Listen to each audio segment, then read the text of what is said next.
Alquimista, de Paulo Coelho. Leitura de orelha. A lenda dos homens que transformavam metais em ouro. Certa noite, um jovem pastor tem um sonho repetido. Fala de um tesouro oculto guardado perto das pirâmides do Egito.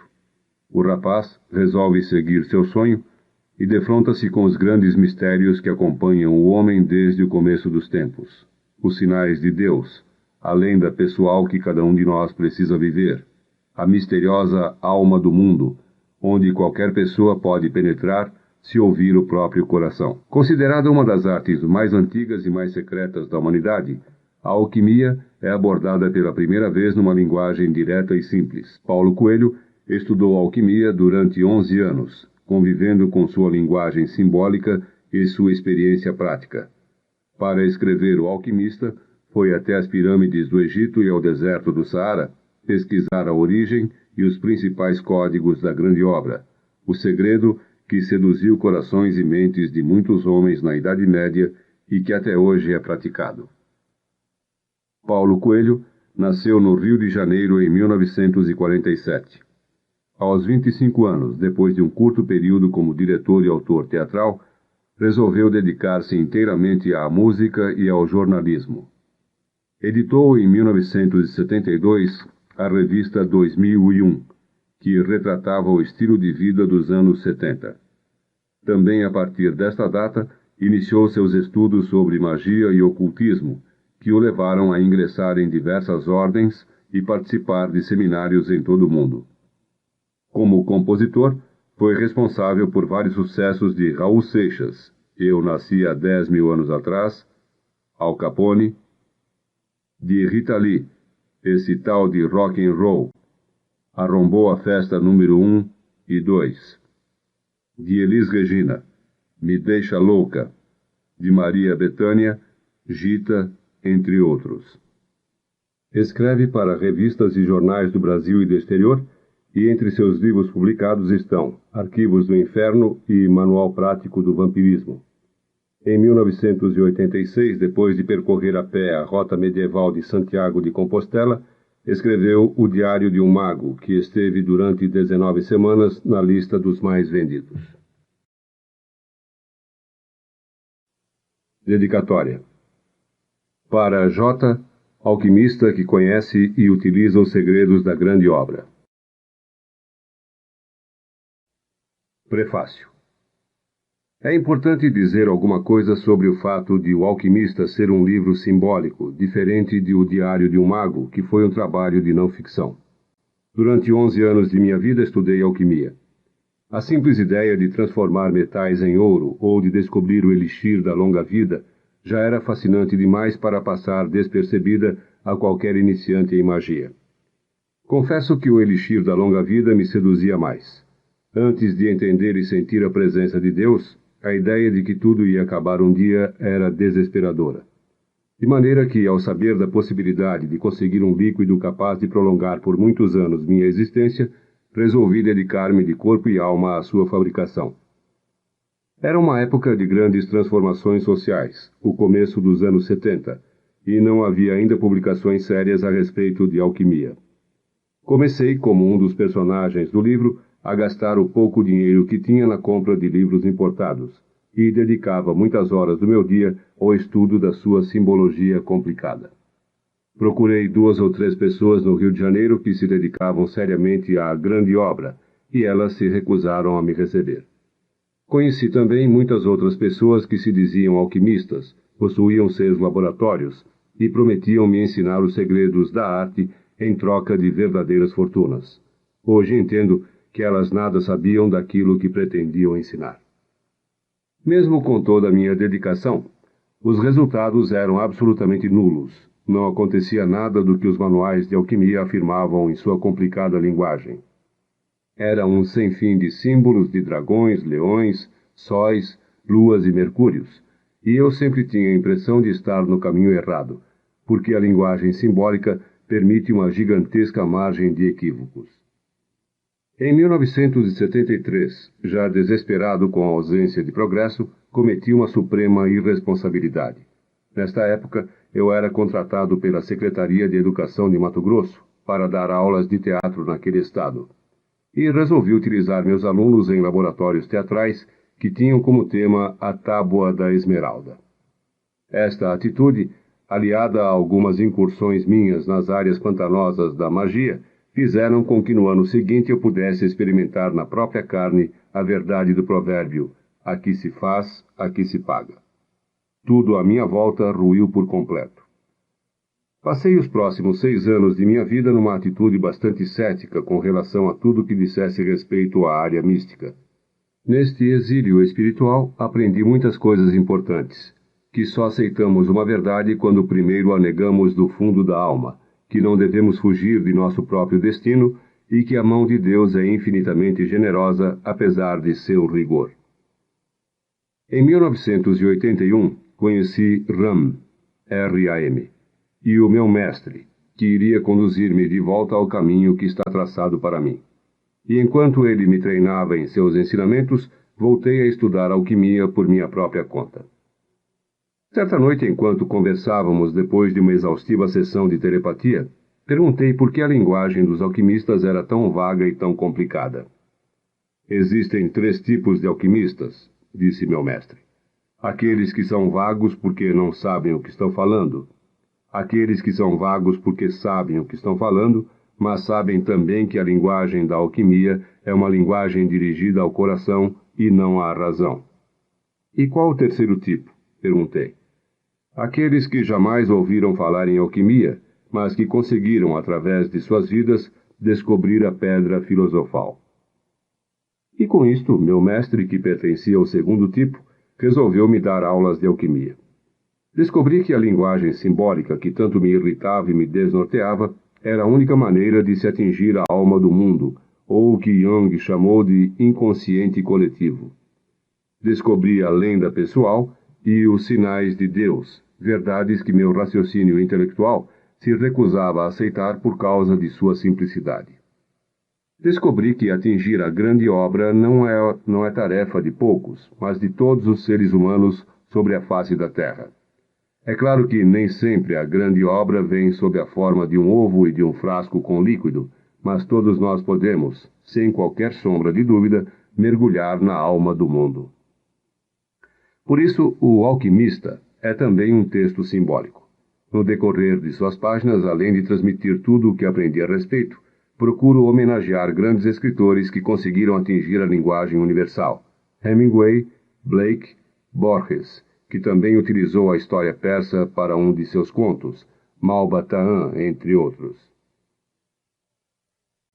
Para completar este extenso prefácio e ilustrar o que meu mestre queria dizer com o terceiro tipo de alquimistas, vale a pena recordar uma história que ele mesmo me contou no seu laboratório. Nossa Senhora, com o menino Jesus em seus braços, resolveu descer à terra e visitar um mosteiro. Orgulhosos, todos os padres fizeram uma grande fila, e cada um chegava diante da Virgem para prestar sua homenagem. Um declamou belos poemas, outro mostrou suas iluminuras para a Bíblia, um terceiro disse o nome de todos os santos. E assim por diante, monge após monge, homenageou Nossa Senhora e o menino Jesus. No último lugar da fila, havia um padre, o mais humilde do convento, que nunca havia aprendido os sábios textos da época. Seus pais eram pessoas simples, que trabalhavam num velho circo das redondezas, e tudo o que lhe haviam ensinado era atirar bolas para cima e fazer alguns malabarismos. Quando chegou sua vez, os outros padres quiseram encerrar as homenagens, porque o antigo malabarista não tinha nada de importante para dizer e podia desmoralizar a imagem do convento. Entretanto, no fundo do seu coração, também ele sentia uma imensa necessidade de dar alguma coisa de si para Jesus e a Virgem. Envergonhado, sentindo o olhar reprovador de seus irmãos, ele tirou algumas laranjas do bolso e começou a jogá-las para cima, fazendo malabarismos, que era a única coisa que sabia fazer. Foi só neste instante que o menino Jesus sorriu e começou a bater palmas no colo de Nossa Senhora. E foi para ele que a Virgem estendeu os braços, deixando que segurasse um pouco o menino. O autor. Indo eles pelo caminho, entraram em um certo povoado, e certa mulher chamada Marta hospedou-o na sua casa. Tinha ela uma irmã chamada Maria, que sentou-se aos pés do Senhor e ficou ouvindo os seus ensinamentos. Marta agitava-se de um lado para o outro, ocupada em muitos serviços. Então, aproximou-se de Jesus e disse: Senhor, não te importas de que eu fique a servir sozinha? Ordena à minha irmã que venha ajudar-me. Respondeu-lhe o Senhor: Marta, Marta, andas inquieta e te preocupas com muitas coisas.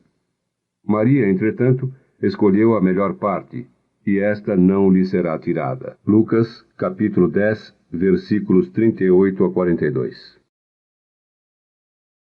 Prólogo. O alquimista pegou um livro que alguém na caravana havia trazido. O volume estava sem capa, mas conseguiu identificar seu autor, Oscar Wilde. Enquanto folheava suas páginas, encontrou uma história sobre Narciso. O alquimista conhecia a lenda de Narciso, um belo rapaz que todos os dias ia contemplar sua própria beleza num lago. Era tão fascinado por si mesmo que certo dia caiu dentro do lago e morreu afogado.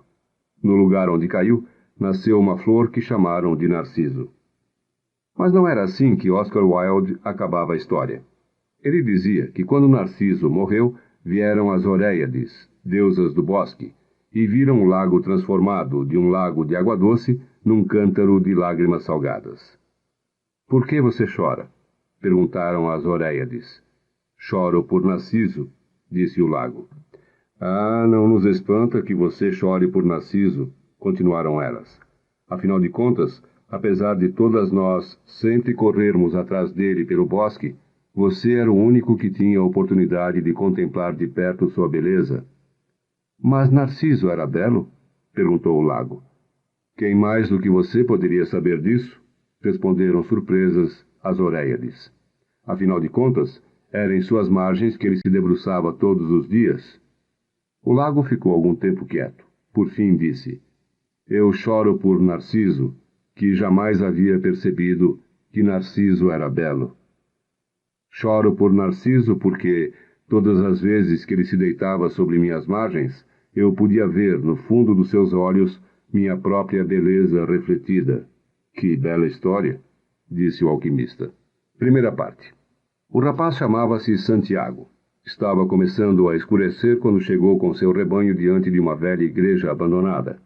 O teto tinha despencado há muito tempo, e um enorme sicômoro havia crescido no local que antes abrigava a sacristia. Resolveu passar a noite ali. Fez com que todas as ovelhas entrassem pela porta em ruínas, e então colocou algumas tábuas de modo que elas não pudessem fugir durante a noite. Não haviam lobos naquela região, mas certa vez um animal havia escapado durante a noite, e ele gastara todo o dia seguinte procurando a ovelha desgarrada.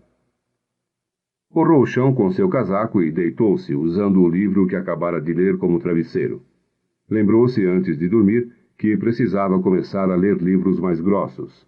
Demoravam mais para acabar e eram travesseiros mais confortáveis durante a noite. Ainda estava escuro quando acordou. Olhou para cima e viu que as estrelas brilhavam através do teto semidestruído. Queria dormir um pouco mais, pensou ele. Tivera o mesmo sonho da semana passada, e outra vez acordara antes do final. Levantou-se e tomou um gole de vinho. Depois pegou o cajado e começou a acordar as ovelhas que ainda dormiam. Ele havia reparado que assim que acordava, a maior parte dos animais também começava a despertar. Como se houvesse alguma misteriosa energia unindo sua vida à vida daquelas ovelhas que há 2 anos percorriam com ele a terra em busca de água e alimento. Elas já se acostumaram tanto a mim que conhecem meus horários, disse em voz baixa. Refletiu um momento e pensou que podia ser também o contrário, ele que havia se acostumado ao horário das ovelhas. Haviam certas ovelhas, porém, que demoravam um pouco mais para levantar. O rapaz acordou uma a uma com seu cajado, chamando cada qual pelo seu nome.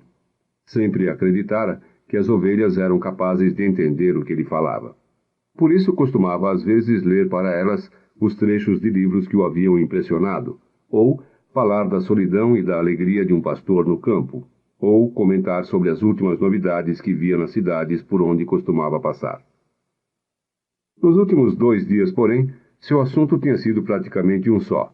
A menina, filha do comerciante, que morava na cidade por onde ia chegar daqui a 4 dias. Tinha estado apenas uma vez lá, no ano anterior. O comerciante era dono de uma loja de tecidos e gostava sempre de ver as ovelhas tosquiadas na sua frente para evitar falsificações. Um certo amigo tinha indicado a loja e o pastor levou lá suas ovelhas. Preciso vender alguma lã, disse para o comerciante. A loja do homem estava cheia e o comerciante pediu que o pastor esperasse até o entardecer. Ele sentou-se na calçada da loja e tirou um livro do alforje.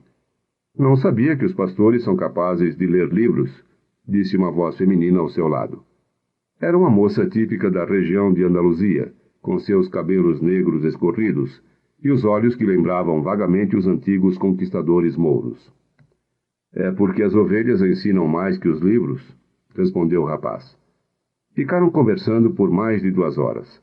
Ela contou que era filha do comerciante e falou da vida na aldeia onde cada dia era igual ao outro. O pastor contou dos campos de Andaluzia, das últimas novidades que viu nas cidades onde visitara. Estava contente por não precisar conversar sempre com as ovelhas. Como aprendeu a ler? Perguntou a moça a certa altura. Como todas as outras pessoas, respondeu o rapaz. Na escola? E se sabe ler, então por que é apenas um pastor? O rapaz deu uma desculpa qualquer para não responder àquela pergunta. Ele tinha certeza de que a moça jamais entenderia. Continuou a contar suas histórias de viagem, e os pequenos olhos mouros abriam-se e fechavam-se de espanto e surpresa.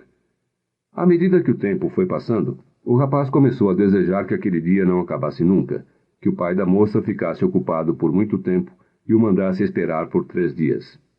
Percebeu que estava sentindo uma coisa que nunca havia sentido antes, vontade de ficar morando numa mesma cidade para sempre. Com a menina de cabelos negros, os dias nunca seriam iguais. Mas o comerciante finalmente chegou e mandou que ele tosquiasse 4 ovelhas. Depois pagou-lhe o que era devido e pediu que voltasse no ano seguinte. Agora faltavam apenas 4 dias para chegar de novo à mesma aldeia. Estava excitado e ao mesmo tempo inseguro. Talvez a menina já tivesse esquecido. Por ali passavam muitos pastores para vender lã. Não tem importância, disse o rapaz para suas ovelhas. Eu também conheço outras meninas em outras cidades, mas no fundo do seu coração ele sabia que tinha importância, e que tanto os pastores como os marinheiros, como os caixeiros viajantes, sempre conheciam uma cidade onde havia alguém capaz de fazer com que esquecessem a alegria de viajar solto pelo mundo. O dia começou a raiar e o pastor colocou as ovelhas seguindo em direção ao sol. Elas nunca precisam tomar uma decisão, pensou ele. Talvez por isso fiquem sempre junto de mim. A única necessidade que as ovelhas sentiam era de água e de alimento. Enquanto o rapaz conhecesse os melhores pastos em Andaluzia, elas seriam sempre suas amigas. Mesmo que os dias fossem todos iguais, com longas horas se arrastando entre o nascer e o pôr do sol, mesmo que elas jamais tivessem lido um só livro em suas curtas vidas e não conhecessem a língua dos homens que contavam as novidades nas aldeias. Elas estavam contentes com água e alimento, e isso bastava. Em troca, ofereciam generosamente sua lã, sua companhia e, de vez em quando, sua carne. Se hoje eu me tornasse um monstro e resolvesse matar uma por uma, elas só iam perceber depois que quase todo o rebanho tivesse sido exterminado, pensou o rapaz. Porque confiam em mim e se esqueceram de confiar nos seus próprios instintos, só porque as conduzo ao alimento e à comida. O rapaz começou a estranhar seus próprios pensamentos. Talvez a igreja, com aquele sicômoro crescendo dentro, fosse mal assombrada. Tinha feito com que sonhassem o mesmo sonho pela 2ª vez, e estava lhe dando uma sensação de raiva contra suas companheiras, sempre tão fiéis. Bebeu um pouco de vinho que havia sobrado do jantar na noite anterior e apertou contra o corpo o seu casaco. Ele sabia que daqui a algumas horas, com o sol a pino, o calor seria tão forte que não ia poder conduzir as ovelhas pelo campo. Era a hora que toda a Espanha dormia no verão. O calor durava até a noite, e durante todo este tempo ele tinha que ficar carregando o casaco. Entretanto, quando pensava em reclamar do peso, sempre lembrava que por causa dele não havia sentido o frio de manhã.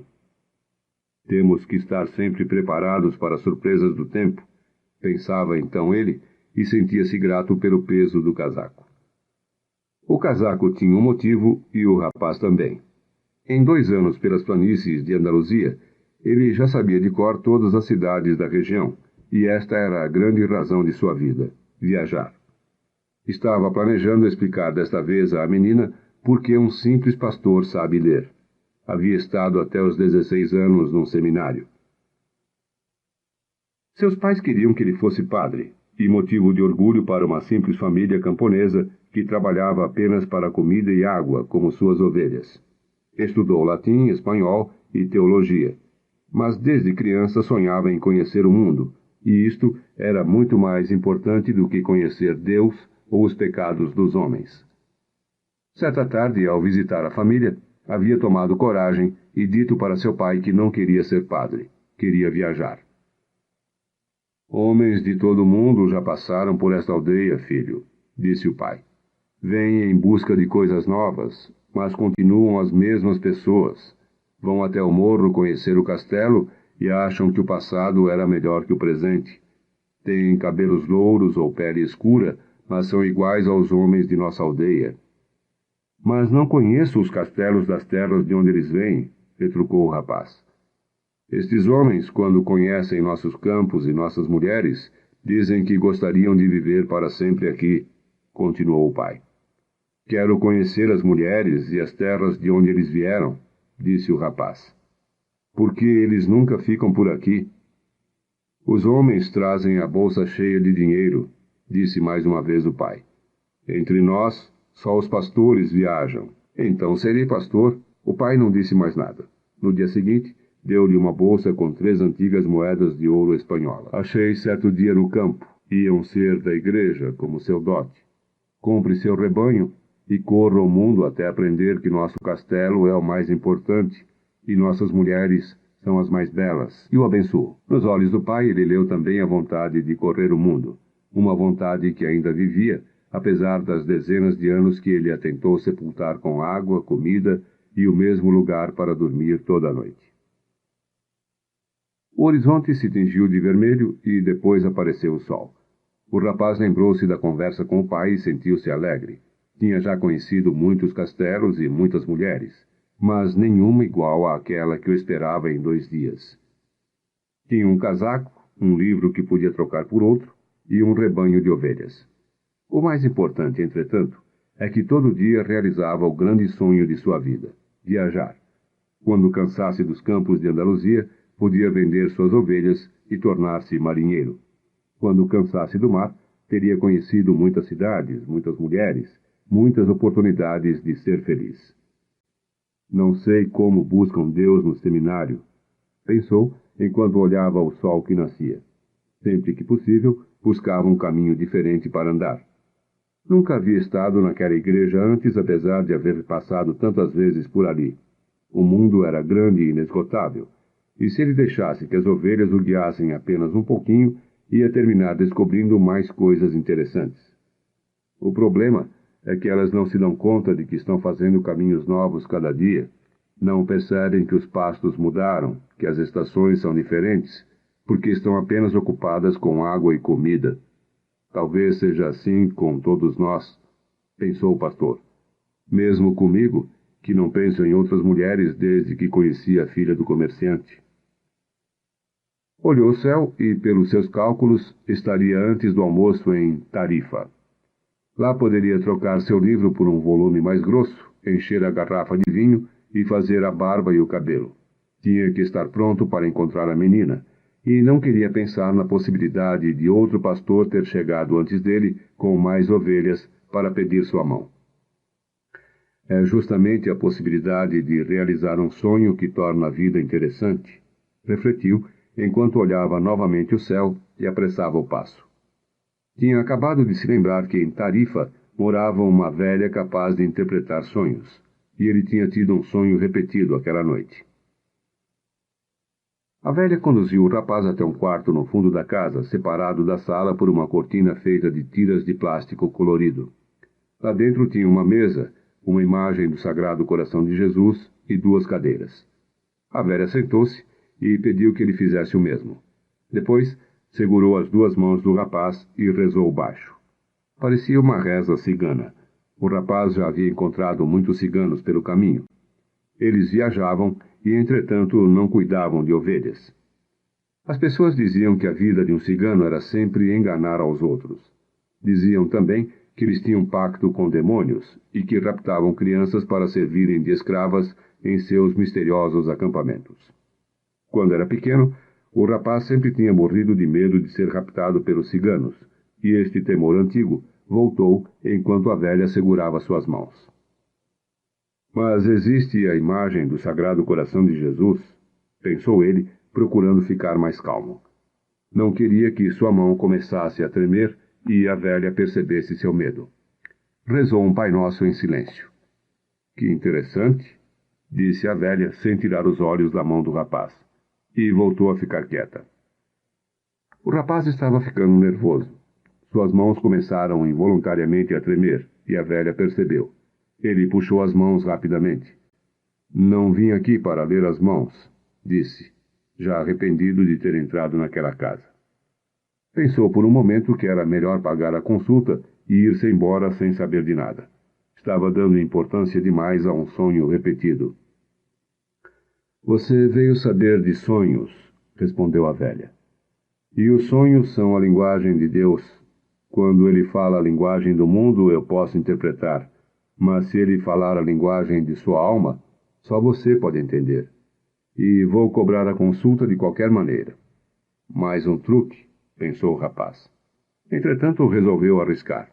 Um pastor corre sempre o risco dos lobos ou da seca, e isto é que faz a profissão de pastor mais excitante. Tive o mesmo sonho 2 vezes seguidas, disse. Sonhei que estava num pasto com minhas ovelhas, quando aparecia uma criança e começava a brincar com os animais. Não gosto que mexam nas minhas ovelhas, elas ficam com medo de estranhos. Mas as crianças sempre conseguem mexer com os animais sem que eles se assustem. Não sei porquê. Não sei como os animais sabem a idade dos seres humanos. Volte para o seu sonho, disse a velha. Tenho uma panela no fogo. Além disso, você tem pouco dinheiro e não pode tomar todo o meu tempo. A criança continuava a brincar com as ovelhas por algum tempo. Continuou o rapaz, um pouco constrangido. E, de repente, me pegava pelas mãos e me levava até as pirâmides do Egito. O rapaz esperou um pouco para ver se a velha sabia o que eram as pirâmides do Egito, mas a velha continuou quieta. Então, nas pirâmides do Egito, ele falou as 3 últimas palavras lentamente para que a velha pudesse entender bem. A criança me dizia, se você vier até aqui, vai encontrar um tesouro escondido. E quando ela foi me mostrar o local exato, eu acordei, as 2 vezes. A velha continuou em silêncio por algum tempo. Depois tornou a pegar as mãos do rapaz e estudá-las atentamente. Não vou lhe cobrar nada agora, disse a velha, mas quero 1/10 do tesouro se você encontrá-lo. O rapaz riu, de felicidade. Então, iria economizar o pouco dinheiro que tinha por causa de um sonho que falava em tesouros escondidos. A velha devia ser mesmo uma cigana. Os ciganos são burros. Então interprete o sonho, pediu o rapaz. Antes jure. Jure que você vai me dar a 10ª parte do seu tesouro em troca do que eu lhe disser. O rapaz jurou.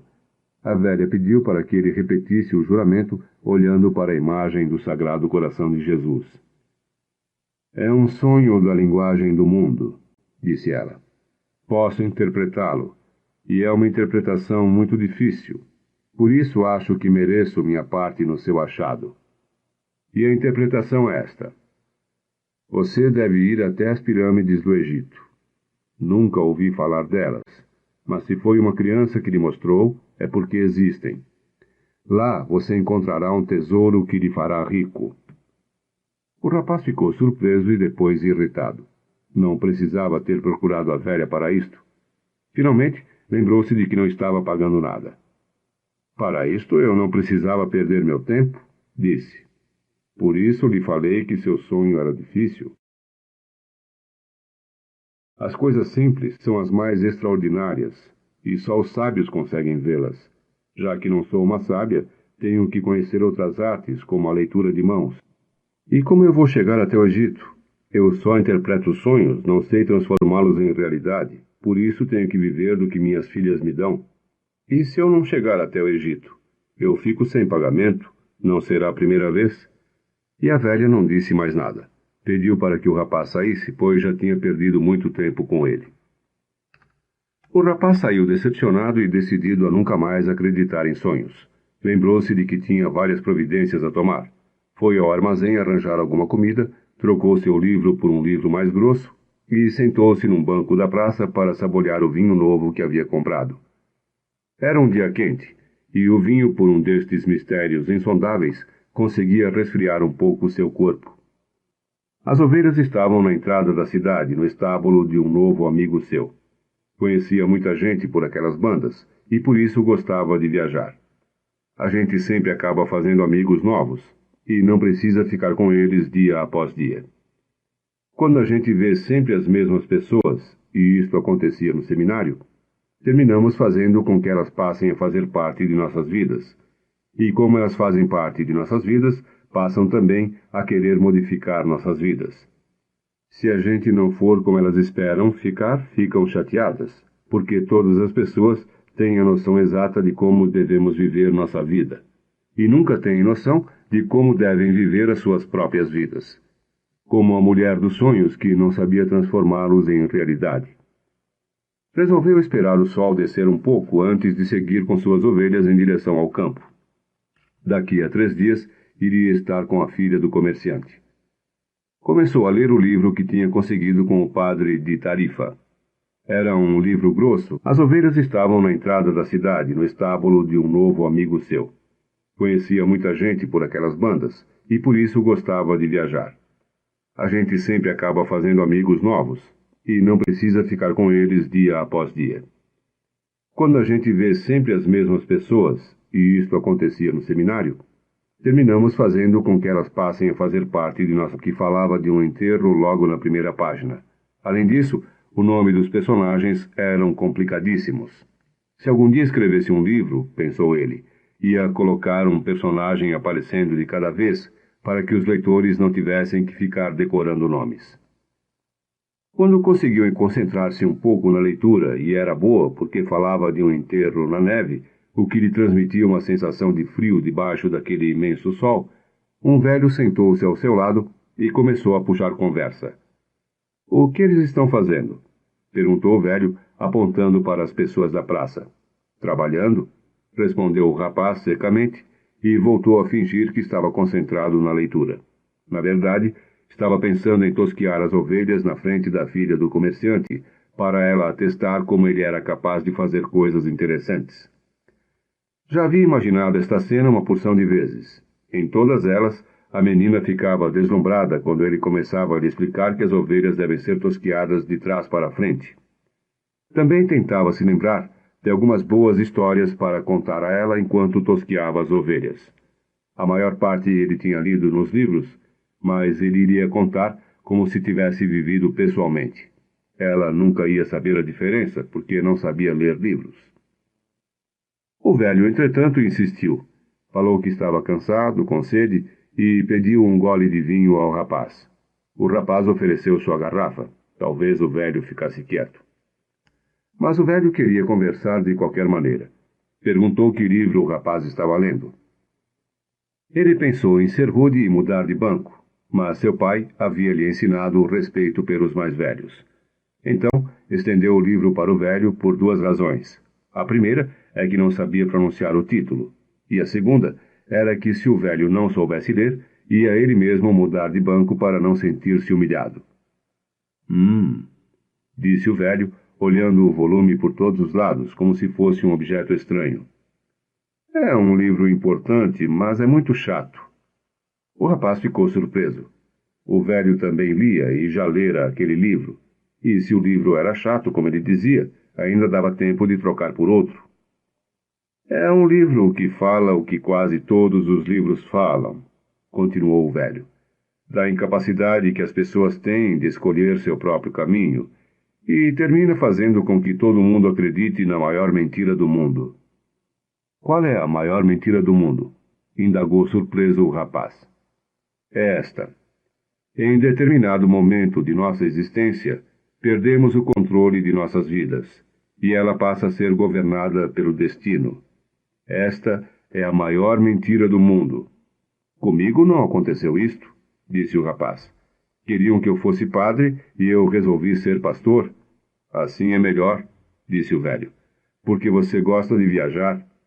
Ele adivinhou meu pensamento? Refletiu o rapaz. O velho, entretanto, folheava o livro grosso sem a menor intenção de devolvê-lo. O rapaz notou que ele vestia uma roupa estranha, parecia um árabe, o que não era raro naquela região. A África ficava a apenas algumas horas da Tarifa, e era só cruzar o pequeno estreito num barco. Muitas vezes apareciam árabes na cidade, fazendo compras e rezando orações estranhas várias vezes por dia. De onde é o senhor? Perguntou. De muitas partes. Ninguém pode ser de muitas partes, o rapaz falou.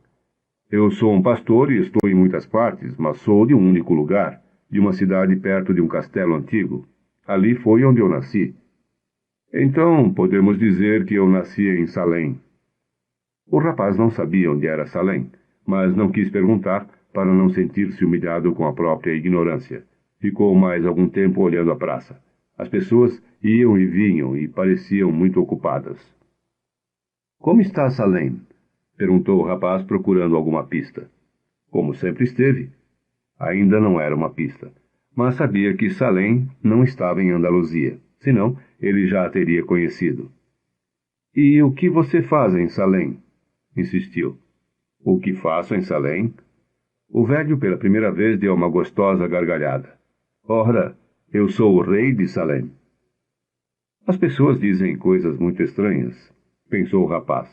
Às vezes, é melhor estar com as ovelhas que são caladas e apenas procuram alimento e água. Ou é melhor estar com os livros que contam histórias incríveis sempre nas horas que a gente quer ouvir.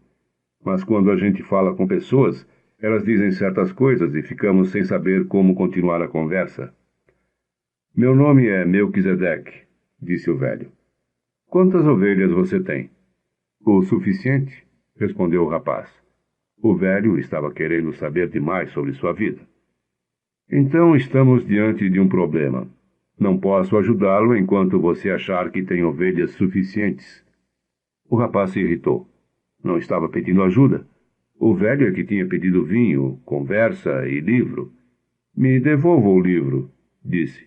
Tenho que ir buscar minhas ovelhas e seguir adiante. Me dê 1/10 de suas ovelhas, disse o velho, e eu lhe ensino como chegar até o tesouro escondido. O rapaz tornou então a lembrar-se do sonho, e de repente tudo ficou claro. A velha não tinha cobrado nada, mas o velho, que era talvez seu marido, ia conseguir arrancar muito mais dinheiro em troca de uma informação que não existia. O velho devia ser cigano também. Antes que o rapaz dissesse qualquer coisa, porém, o velho abaixou-se, pegou um graveto e começou a escrever na areia da praça. Quando ele se abaixou, alguma coisa brilhou dentro do seu peito, com tanta intensidade que quase cegou o rapaz. Mas, num movimento rápido demais para alguém da sua idade, tornou a cobrir o brilho com o manto. Os olhos do rapaz voltaram ao normal e ele pôde enxergar o que o velho estava escrevendo. Na areia da praça principal da pequena cidade, ele leu o nome do seu pai e de sua mãe. Leu a história de sua vida até aquele momento, as brincadeiras de infância, as noites frias do seminário. Leu o nome da filha do comerciante, que não sabia. Leu coisas que jamais contara para alguém, como o dia em que roubou a arma do seu pai para matar veados, ou sua primeira e solitária experiência sexual. Sou o rei de Salem, dissera o velho. Por que um rei conversa com um pastor? Perguntou o rapaz, envergonhado e admiradíssimo. Existem várias razões. Mas vamos dizer que a mais importante é que você tem sido capaz de cumprir sua lenda pessoal. O rapaz não sabia o que era lenda pessoal. É aquilo que você sempre desejou fazer. Todas as pessoas, no começo da juventude, sabem qual é sua lenda pessoal. Nesta altura da vida, tudo é claro, tudo é possível, e elas não têm medo de sonhar e desejar tudo aquilo que gostariam de ver fazer em suas vidas. Entretanto, à medida em que o tempo vai passando, uma misteriosa força começa a tentar provar que é impossível realizar a lenda pessoal. O que o velho estava dizendo não fazia muito sentido para o rapaz, mas ele queria saber o que eram forças misteriosas.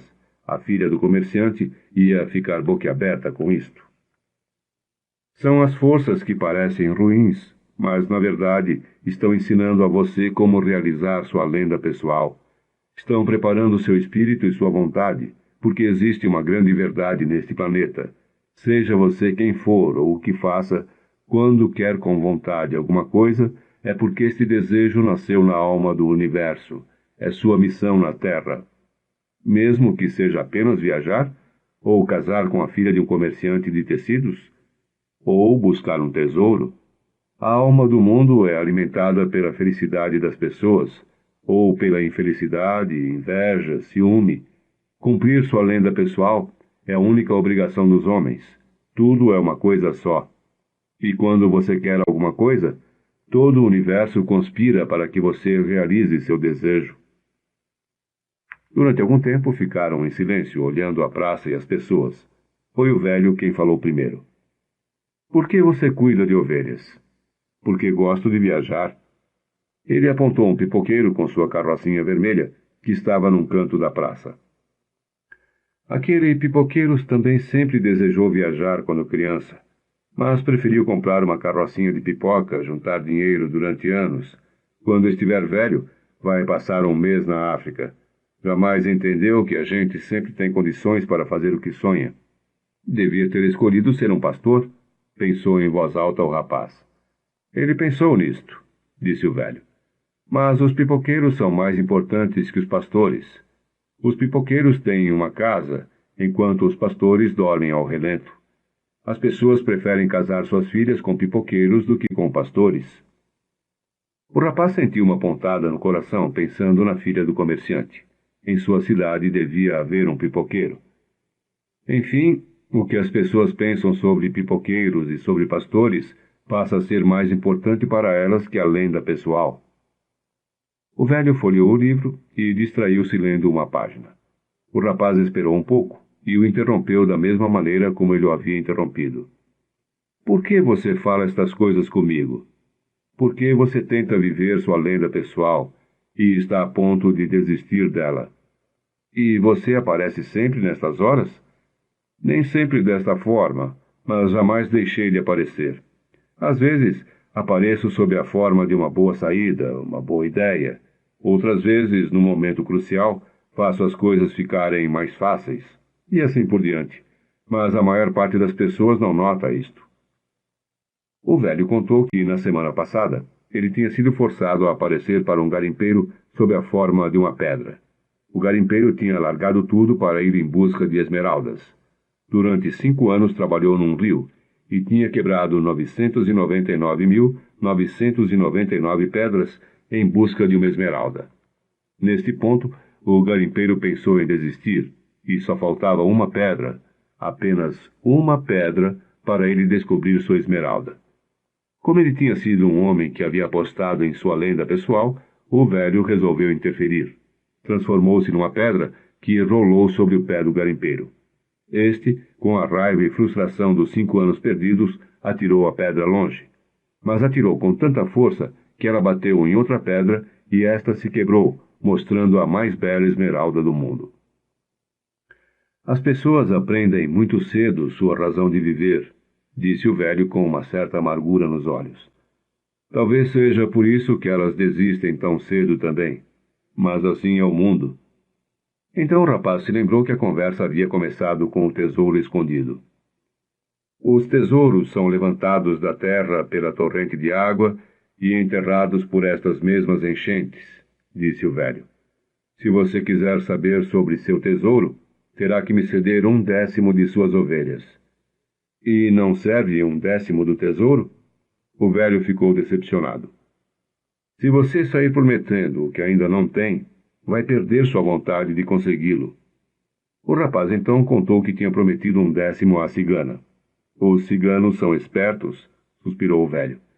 De qualquer maneira, É bom você aprender que tudo na vida tem um preço. É isto que os guerreiros da luz tentam ensinar. O velho devolveu o livro ao rapaz. Amanhã, nesta mesma hora, você me traz 1/10 de suas ovelhas. Eu lhe ensinarei como conseguir o tesouro escondido. Boa tarde. E sumiu numa das esquinas da praça. O rapaz tentou ler o livro, mas não conseguiu concentrar-se mais. Estava agitado e tenso porque sabia que o velho falava a verdade. Foi até o pipoqueiro, comprou um saco de pipocas enquanto pensava se devia ou não contar a ele o que o velho dissera. Às vezes é melhor deixar as coisas como estão, pensou o rapaz e ficou quieto. Se dissesse algo, o pipoqueiro ia ficar 3 dias pensando em largar tudo, mas estava muito acostumado com sua carrocinha. Ele podia evitar este sofrimento ao pipoqueiro. Começou a andar sem rumo pela cidade e foi até o porto. Havia um pequeno prédio, e no prédio havia uma janelinha onde as pessoas compravam passagens. O Egito estava na África. Quer alguma coisa? Perguntou o sujeito no guichê. Talvez amanhã, disse o rapaz, se afastando. Se vendesse apenas uma ovelha, podia chegar até o outro lado do estreito. Era uma ideia que o apavorava. Mais um sonhador, disse o sujeito do guichê ao seu assistente, enquanto o rapaz se afastava.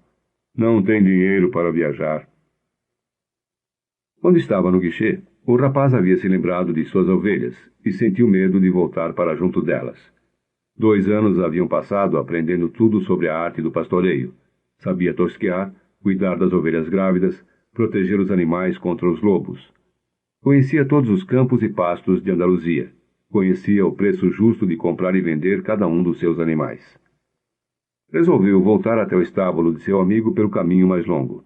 A cidade também tinha um castelo, e ele resolveu subir a rampa de pedra e sentar-se numa de suas muradas.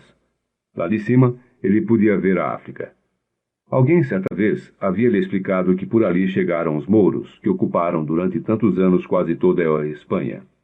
O rapaz detestava os mouros. Eles é que tinham trazido os ciganos.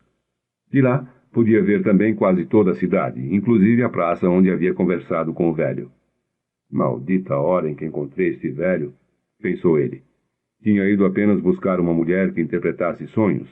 Nem a mulher nem o velho davam qualquer importância para o fato de que ele era um pastor. Eram pessoas solitárias que já não acreditavam mais na vida e não entendiam que os pastores terminam apegados às suas ovelhas. Ele conhecia em detalhes cada uma delas. Sabia qual mancava, qual iria dar cria daqui a 2 meses e quais eram as mais preguiçosas. Sabia também como tosqueá-las e como matá-las. Se resolvesse partir, elas sofreriam. Um vento começou a soprar. Ele conhecia aquele vento. As pessoas o chamavam de Levante, porque com este vento chegaram também as hordas de infiéis. Até conhecer Tarifa, nunca havia pensado que a África estava tão perto. Isto era um grande perigo. Os mouros poderiam invadir novamente. O levante começou a soprar mais forte. Estou entre as ovelhas e o tesouro, pensava o rapaz. Tinha que decidir-se entre alguma coisa que havia se acostumado e alguma coisa que gostaria de ter. Havia também a filha do comerciante, mas ela não era tão importante como as ovelhas, porque não dependia dele. Talvez sequer se lembrasse dele. Teve certeza de que se não aparecesse daqui a 2 dias, a menina não iria notar. Para ela, todos os dias eram iguais. E quando todos os dias ficam iguais, é porque as pessoas deixaram de perceber as coisas boas que aparecem em suas vidas sempre que o sol cruza o céu. Eu larguei meu pai, minha mãe e o castelo da minha cidade. Eles se acostumaram e eu me acostumei. As ovelhas também vão se acostumar com a minha falta, pensou o rapaz. De lá de cima ele olhou a praça.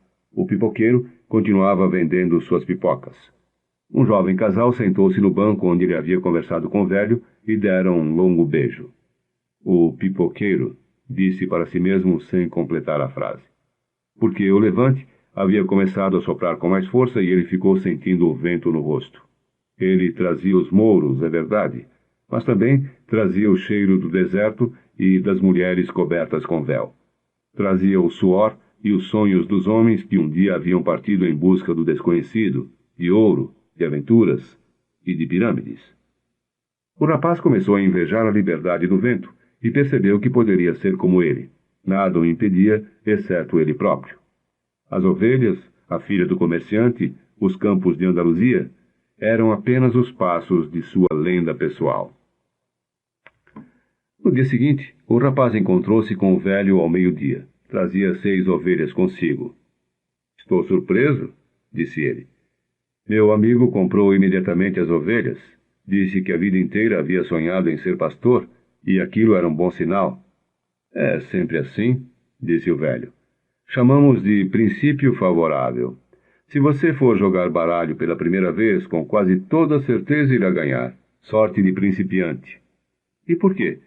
Porque a vida quer que você viva a sua lenda pessoal. Depois começou a examinar as 6 ovelhas e descobriu que uma mancava. O rapaz explicou que isso não tinha importância, porque ela era mais inteligente e produzia bastante lã. Onde está o tesouro? Perguntou. O tesouro está no Egito, perto das pirâmides. O rapaz levou um susto. A velha tinha dito a mesma coisa, mas não tinha cobrado nada. Para chegar até ele, você terá que seguir os sinais. Deus escreveu no mundo o caminho que cada homem deve seguir. É só ler o que ele escreveu para você. Antes que o rapaz dissesse alguma coisa, uma mariposa começou a esvoaçar entre ele e o velho. Lembrou-se de seu avô.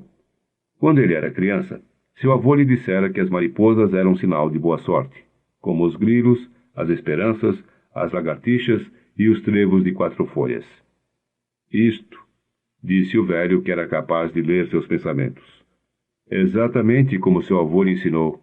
Estes são os sinais. Depois o velho abriu o manto que lhe cobriu o peito. O rapaz ficou impressionado com o que viu e lembrou-se do brilho que havia notado no dia anterior. O velho tinha um peitoral de ouro maciço, coberto de pedras preciosas. Era realmente um rei. Devia estar disfarçado assim para fugir dos salteadores. Tome, disse o velho, tirando uma pedra branca e uma pedra negra que estavam presas no centro do peitoral de ouro. Chamam-se Urim e Tumim. A preta quer dizer sim, a branca quer dizer não. Quando você não conseguir enxergar os sinais, elas servem. Faça sempre uma pergunta objetiva. Mas, de uma maneira geral, procure tomar suas decisões. O tesouro está nas pirâmides, e isto você já sabia. Mas teve que pagar 6 ovelhas porque eu lhe ajudei a tomar uma decisão. O rapaz guardou as pedras no alforje. Daqui por diante tomaria suas próprias decisões. Não se esqueça de que tudo é uma coisa só. Não se esqueça da linguagem dos sinais. E, sobretudo, não se esqueça de ir até o fim de sua lenda pessoal. Antes, porém, gostaria de contar-lhe uma pequena história. Certo mercador enviou seu filho para aprender o segredo da felicidade com o mais sábio de todos os homens. O rapaz andou durante 40 dias pelo deserto, até chegar a um belo castelo no alto de uma montanha. Lá vivia o sábio que o rapaz buscava. Ao invés de encontrar um homem santo, porém, o nosso herói entrou numa sala e viu uma atividade imensa. Mercadores entravam e saíam, pessoas conversavam pelos cantos, uma pequena orquestra tocava melodias suaves. E havia uma farta mesa com os mais deliciosos pratos daquela região do mundo. O sábio conversava com todos, e o rapaz teve que esperar 2 horas até chegar sua vez de ser atendido. O sábio ouviu atentamente o motivo da visita do rapaz, mas disse-lhe que naquele momento não tinha tempo de explicar-lhe o segredo da felicidade. Sugeriu que o rapaz desse um passeio por seu palácio e voltasse dali a 2 horas. Entretanto, quero lhe pedir um favor, completou o sábio, entregando ao rapaz uma colher de chá, onde pingou 2 gotas de óleo. Enquanto você estiver caminhando, carregue esta colher sem deixar que o óleo seja derramado. O rapaz começou a subir e descer as escadas do palácio, mantendo sempre os olhos fixos na colher. Ao final de 2 horas, retornou à presença do sábio. Então, perguntou o sábio, você viu as tapeçarias da Pérsia que estão na minha sala de jantar? Viu o jardim que o mestre dos jardineiros demorou 10 anos para criar? Reparou nos belos pergaminhos de minha biblioteca? O rapaz, envergonhado, confessou que não havia visto nada. Sua única preocupação era não derramar as gotas de óleo que o sábio lhe havia confiado. Pois então volte e conheça as maravilhas do meu mundo, disse o sábio. Você não pode confiar num homem se não conhece sua casa. Já mais tranquilo, o rapaz pegou a colher e voltou a passear pelo palácio, desta vez reparando em todas as obras de arte que pendiam do teto e das paredes. Viu os jardins, as montanhas ao redor, a delicadeza das flores, o requinte com que cada obra de arte estava colocada em seu lugar. De volta à presença do sábio, relatou pormenorizadamente tudo o que havia visto. Mas onde estão as 2 gotas de óleo que lhe confiei? Perguntou o sábio. Olhando para a colher, o rapaz percebeu que as havia derramado. Pois este é o único conselho que eu tenho para lhe dar, disse o mais sábio dos sábios. O segredo da felicidade está em olhar todas as maravilhas do mundo e nunca se esquecer das 2 gotas de óleo na colher. O rapaz ficou em silêncio. Havia compreendido a história do velho rei. Um pastor gosta de viajar, mas jamais esquece suas ovelhas. O velho olhou para o rapaz e, com as 2 mãos espalmadas, fez alguns gestos estranhos em sua cabeça. Depois, pegou os animais e seguiu seu caminho. No alto da pequena cidade de Tarifa, existe um velho forte construído pelos mouros, e quem senta em suas muralhas consegue enxergar uma praça, um pipoqueiro e um pedaço da África. Melquisedeque, o rei de Salém, sentou-se na murada do forte aquela tarde e sentiu o vento levante no rosto. As ovelhas esperneavam ao seu lado com medo do novo dono e excitadas com tantas mudanças. Tudo o que elas queriam era apenas comida e água. Melquisedeque olhou o pequeno navio que estava zarpando do porto. Nunca mais tornaria a ver o rapaz, da mesma maneira como jamais tornou a ver Abraão depois de lhe ter cobrado o dízimo. Entretanto, esta era a sua obra. Os deuses não devem ter desejos, porque os deuses não têm lenda pessoal. Entretanto, o rei de Salém torceu intimamente para que o rapaz tivesse êxito. Pena que ele vai logo esquecer meu nome, pensou. Devia ter repetido mais de uma vez. Assim, quando falasse a meu respeito, diria que sou Melquisedeque, o rei de Salém. Depois olhou para o céu meio arrependido. Sei que é vaidade das vaidades, como tu disseste, Senhor.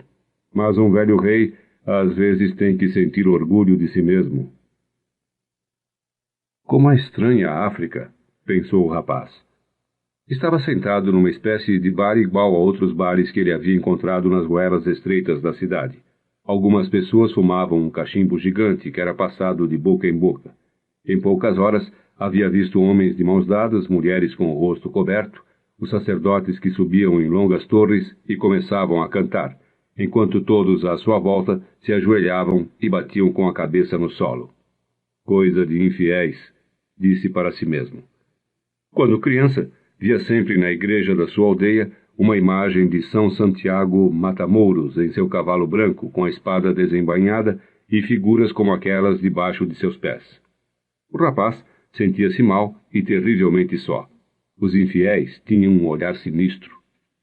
Além disso, na pressa de viajar, ele havia se esquecido de um detalhe, um único detalhe, que podia afastá-lo do seu tesouro por muito tempo. Naquele país, todos falavam árabe.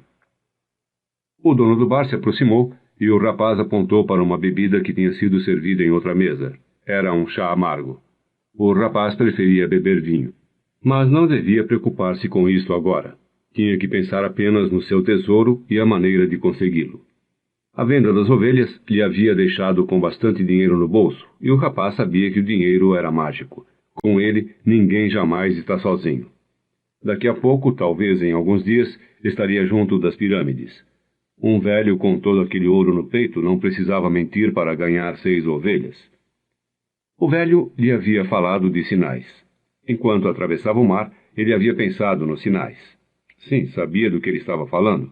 Durante o tempo em que estivera nos campos de Andaluzia, havia se acostumado a ler na terra e nos céus as condições do caminho que devia seguir.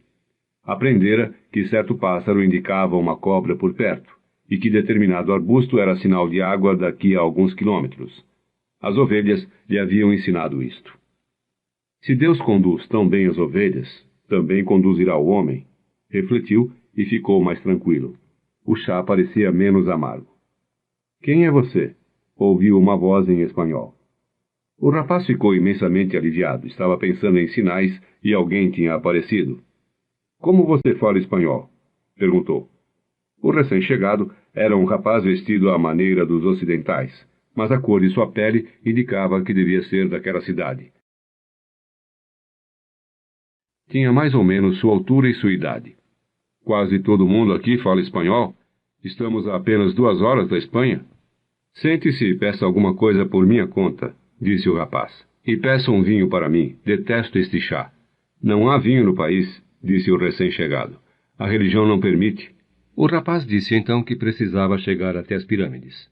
Quase ia falando do tesouro, mas resolveu ficar calado. Senão, era bem capaz do árabe querer uma parte para levá-lo até lá. Lembrou-se do que o velho lhe dissera a respeito de ofertas. Gostaria que me levasse até lá, se puder. Posso lhe pagar como guia. Você tem ideia de como chegar até lá? O rapaz reparou que o dono do bar estava por perto, ouvindo atentamente a conversa. Sentia-se incomodado com a presença dele, mas tinha encontrado um guia e não ia perder esta oportunidade. Você tem que atravessar todo o deserto de Saara, disse o recém-chegado. E para isto precisamos de dinheiro. Quero saber se você tem dinheiro suficiente. O rapaz achou estranha a pergunta, mas confiava no velho, e o velho lhe falara que quando se quer uma coisa, o universo sempre conspira a favor. Tirou seu dinheiro do bolso e mostrou ao recém-chegado. O dono do bar aproximou-se e olhou também. Os dois trocaram algumas palavras em árabe. O dono do bar parecia irritado. Vamos embora, disse o recém-chegado. Ele não quer que continuemos aqui. O rapaz ficou aliviado. Levantou-se para pagar a conta, mas o dono o agarrou e começou a falar sem parar. O rapaz era forte, mas estava numa terra estrangeira. Foi seu novo amigo que empurrou o dono para o lado e puxou o rapaz para fora. Ele queria seu dinheiro, disse. Tanger não é igual ao resto da África. Estamos num porto, e os portos têm sempre muitos ladrões. Ele podia confiar em seu novo amigo. Tinha lhe ajudado numa situação crítica. Tirou o dinheiro do bolso e contou. Podemos chegar amanhã nas pirâmides, disse o outro pegando o dinheiro. Mas preciso comprar 2 camelos. Saíram andando pelas ruas estreitas de Tanger. Em todo canto haviam barracas de coisas para vender. Chegaram, enfim, no meio de uma grande praça, onde funcionava o mercado. Haviam milhares de pessoas discutindo, vendendo, comprando, hortaliças misturadas com adagas, tapetes junto com todo tipo de cachimbos. Mas o rapaz não tirava o olho de seu novo amigo. Afinal de contas, ele estava com todo o seu dinheiro nas mãos. Pensou em pedi-lo de volta, mas achou que seria indelicado. Ele não conhecia o costume das terras estranhas que estava pisando. Basta vigiá-lo, disse para si mesmo. Era mais forte que o outro. De repente, no meio de toda aquela confusão, estava a mais bela espada que seus olhos já haviam visto. A bainha era prateada e o cabo negro cravejado de pedras. O rapaz prometeu a si mesmo que, quando voltasse do Egito, ia comprar aquela espada. Pergunte ao dono da barraca quanto custa, disse ele ao amigo. Mas percebeu que tinha ficado 2 segundos distraído olhando a espada. Seu coração ficou pequeno, como se o peito tivesse subitamente encolhido. Teve medo de olhar para o lado, porque sabia o que ia encontrar. Os olhos continuaram fixos na bela espada por mais alguns momentos, até que o rapaz tomou coragem e se virou. Em volta dele, o mercado, as pessoas indo e vindo, gritando e comprando, os tapetes misturados com avelãs, as alfaces junto às bandejas de cobre, os homens de mãos dadas pelas ruas, as mulheres de véu, o cheiro de comida estranha, e em nenhum lugar, mas em nenhum lugar mesmo, o rosto de seu companheiro. O rapaz ainda quis pensar que haviam se perdido por acaso. Resolveu ficar ali mesmo esperando que o outro voltasse. Pouco tempo depois, um sujeito subiu numa daquelas torres e começou a cantar. Todas as pessoas ajoelharam-se no chão, bateram com a cabeça no solo e cantaram também. Depois, como um bando de formigas trabalhadoras, desfizeram as barracas e foram embora. O sol começou a ir embora também. O rapaz olhou o sol durante muito tempo, até que ele se escondeu atrás das casas brancas que davam a volta na praça. Lembrou-se que quando aquele sol nascera de manhã, ele estava em outro continente, era um pastor, tinha 60 ovelhas e um encontro marcado com a moça. De manhã, ele sabia tudo o que iria acontecer enquanto andava pelos campos. Entretanto, agora que o sol se escondia, ele estava num país diferente, um estranho numa terra estranha, onde nem sequer podia entender a língua que falavam. Já não era um pastor e não tinha mais nada na vida, nem mesmo dinheiro para voltar e começar tudo de novo. Tudo isto entre o nascente e o poente do mesmo sol, pensou o rapaz. E sentiu pena de si mesmo, porque às vezes as coisas mudam na vida no espaço de um simples grito, antes que as pessoas possam se acostumar com elas. Tinha vergonha de chorar. Jamais havia chorado na frente de suas próprias ovelhas. Entretanto, o mercado estava vazio e ele estava longe da pátria. O rapaz chorou. Chorou porque Deus era injusto e retribuía desta maneira as pessoas que acreditavam em seus próprios sonhos. Quando eu estava com as ovelhas, eu era feliz e espalhava sempre felicidade à minha volta. As pessoas me viam chegar e me recebiam bem. Mas agora estou triste e infeliz. O que farei? Vou ser mais amargo e não vou confiar nas pessoas, porque uma pessoa me traiu. Vou odiar aqueles que encontraram tesouros escondidos, porque eu não encontrei o meu. E vou sempre procurar manter o pouco que tenho, porque sou pequeno demais para abraçar o mundo. Abriu seu alforje para ver o que tinha lá dentro. Talvez tivesse sobrado alguma coisa do sanduíche que havia comido no barco. Mas só encontrou o livro grosso, o casaco e as 2 pedras que o velho lhe dera. Ao olhar as pedras, sentiu uma imensa sensação de alívio. Tinha trocado 6 ovelhas por 2 pedras preciosas, saídas de um peitoral de ouro. Podia vender as pedras e comprar a passagem de volta. Agora serei mais esperto, pensou o rapaz, tirando as pedras do alforje para escondê-las dentro do bolso. Ali era um porto, e esta era a única verdade que aquele homem lhe dissera. Um porto está sempre cheio de ladrões.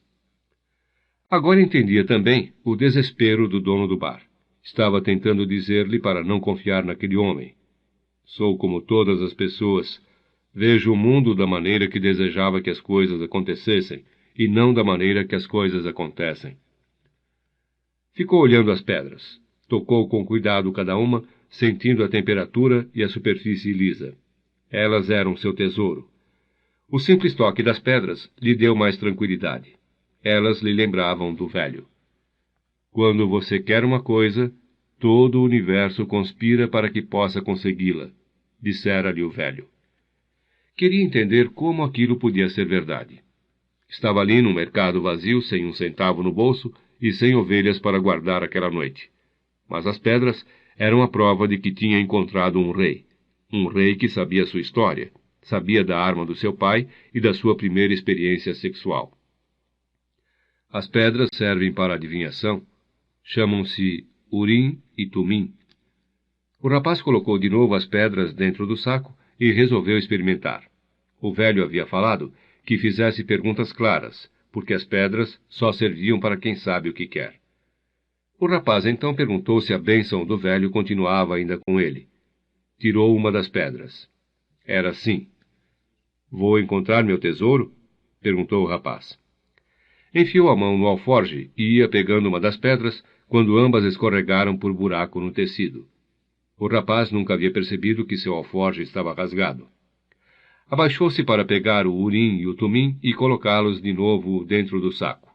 Ao vê-las no chão, porém, uma outra frase surgiu em sua cabeça.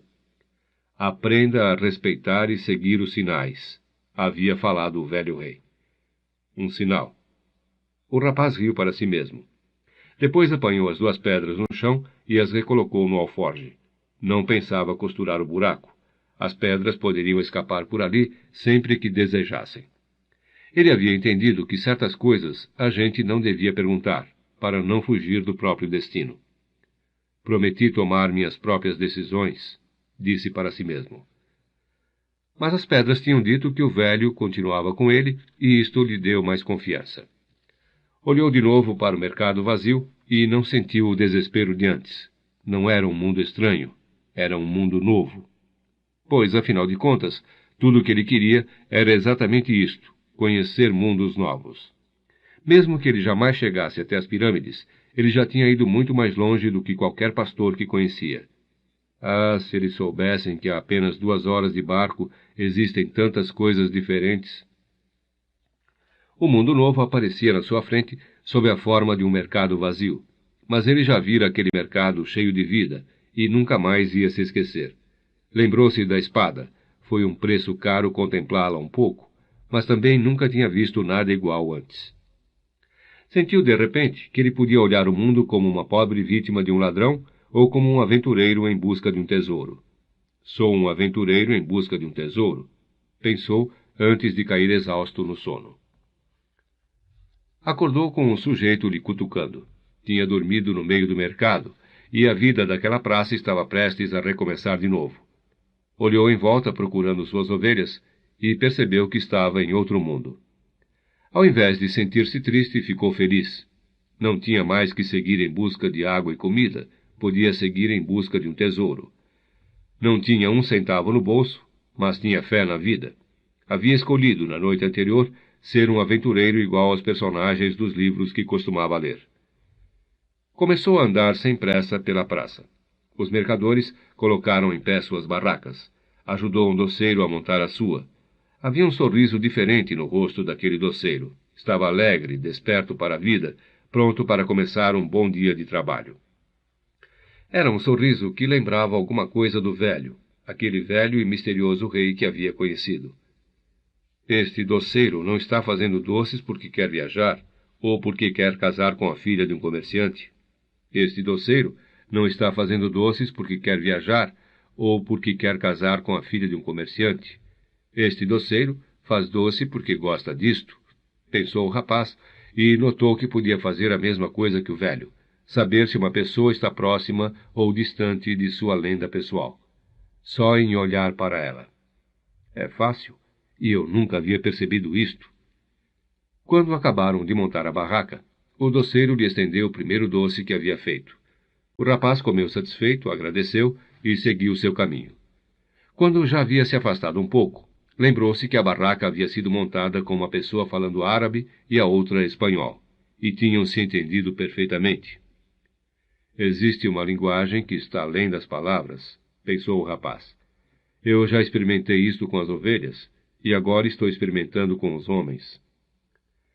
Estava aprendendo várias coisas novas, coisas que ele já havia experimentado e que, no entanto, eram novas porque tinham passado por ele sem que tivesse percebido. E não tinha percebido porque estava acostumado com elas. Se eu aprender a decifrar esta linguagem sem palavras, eu vou conseguir decifrar o mundo. Tudo é uma coisa só, falara o velho. Resolveu andar sem pressa e sem ansiedade pelas pequenas ruas de Tanger. Só desta maneira ia conseguir perceber os sinais. Isto exigia muita paciência, mas esta é a primeira virtude que um pastor aprende. Mais uma vez, percebeu que estava aplicando naquele mundo estranho as mesmas lições que suas ovelhas lhe ensinaram. Tudo é uma coisa só, havia falado o velho. O mercador de cristais viu o dia nascer e sentiu a mesma angústia que experimentava todas as manhãs. Estava há quase 30 anos naquele mesmo lugar, uma loja no alto de uma ladeira, onde raramente passava um comprador. Agora era tarde para mudar qualquer coisa. Tudo o que havia aprendido na vida era vender e comprar cristais. Houve um tempo em que muita gente conhecia sua loja.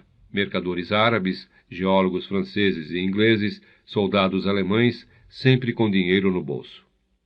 Naquela época, era uma grande aventura vender cristais, e ele pensava como ia ficar rico e como ia ter belas mulheres em sua velhice. Depois o tempo foi passando, e a cidade também. Ceuta cresceu mais que Tanger, e o comércio mudou de rumo. Os vizinhos mudaram-se e ficaram apenas algumas lojas na ladeira. Ninguém ia subir uma ladeira por causa de umas poucas lojas. Mas o mercador de cristais não tinha escolha. Tinha vivido 30 anos de sua vida comprando e vendendo peças de cristal, e agora era tarde demais para mudar de rumo. Durante a manhã inteira ficou olhando o pequeno movimento da rua. Fazia aquilo há anos e já sabia o horário de cada pessoa. Quando faltavam alguns minutos para o almoço, um rapaz estrangeiro parou diante de sua vitrine. Estava vestido normalmente, mas os olhos experimentados do mercador de cristais concluíram que ele não tinha dinheiro. Mesmo assim, resolveu entrar e esperar alguns instantes até que o rapaz fosse embora.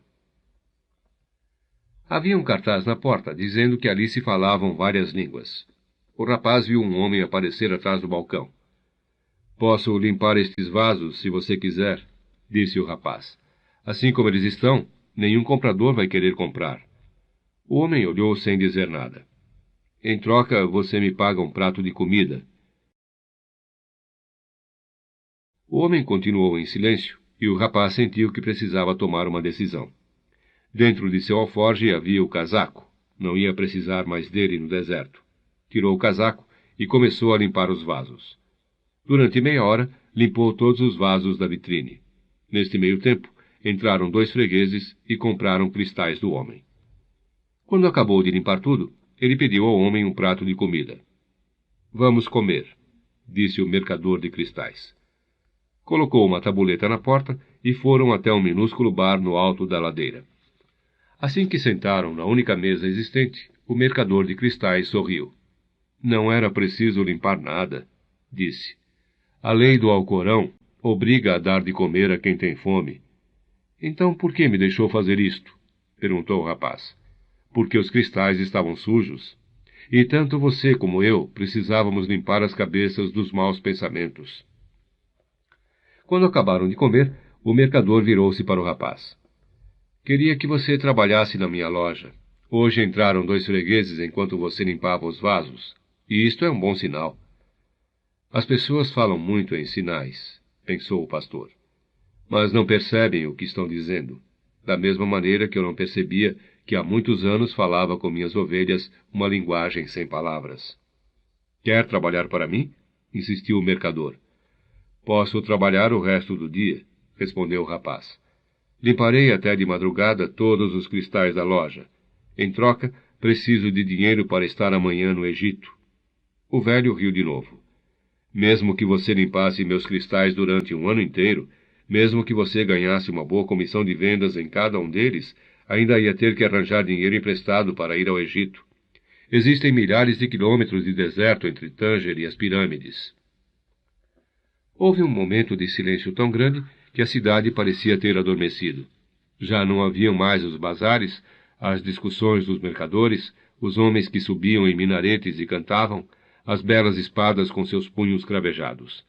Já não havia mais a esperança e a aventura, velhos reis e lendas pessoais, o tesouro e as pirâmides. Era como se todo mundo estivesse quieto, porque a alma do rapaz estava em silêncio. Não havia nem dor, nem sofrimento, nem decepção. Apenas um olhar vazio através da pequena porta do bar e uma vontade imensa de morrer, de que tudo acabasse para sempre naquele minuto.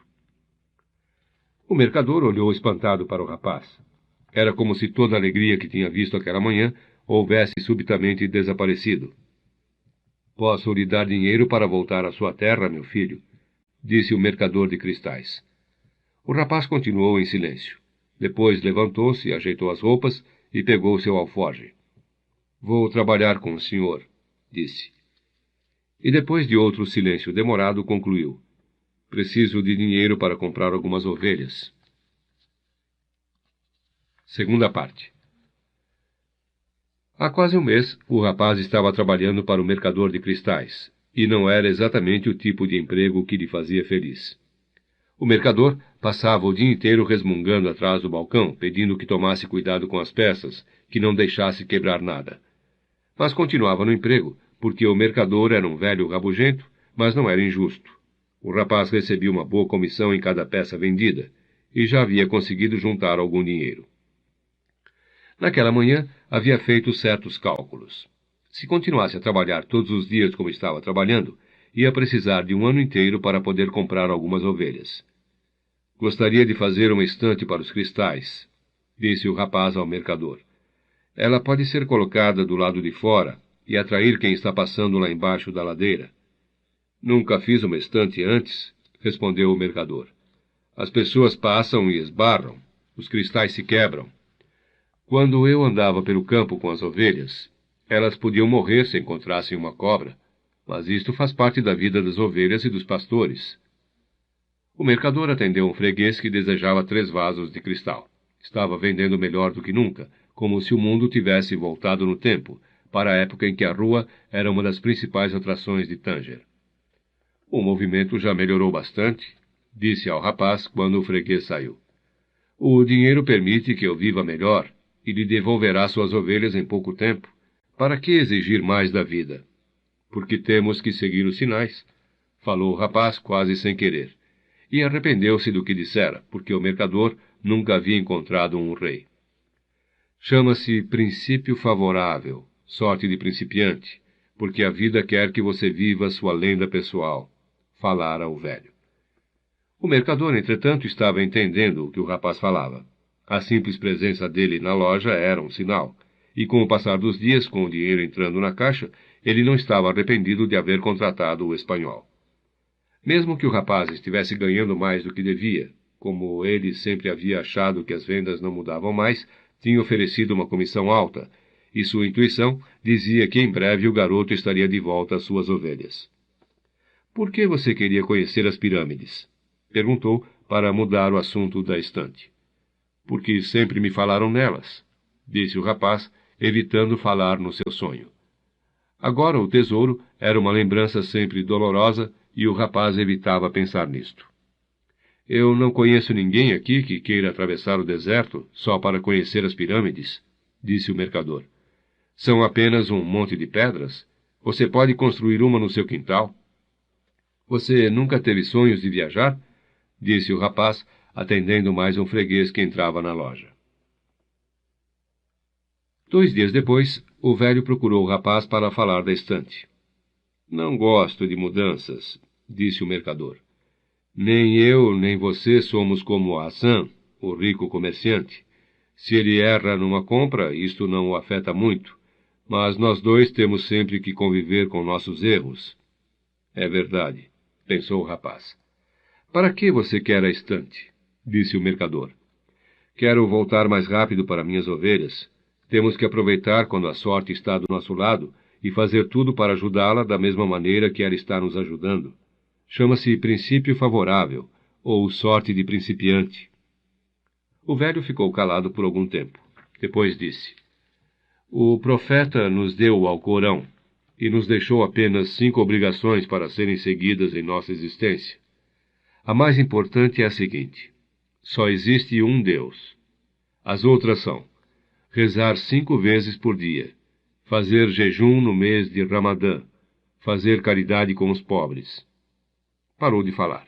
Seus olhos ficaram cheios de água ao falar do profeta.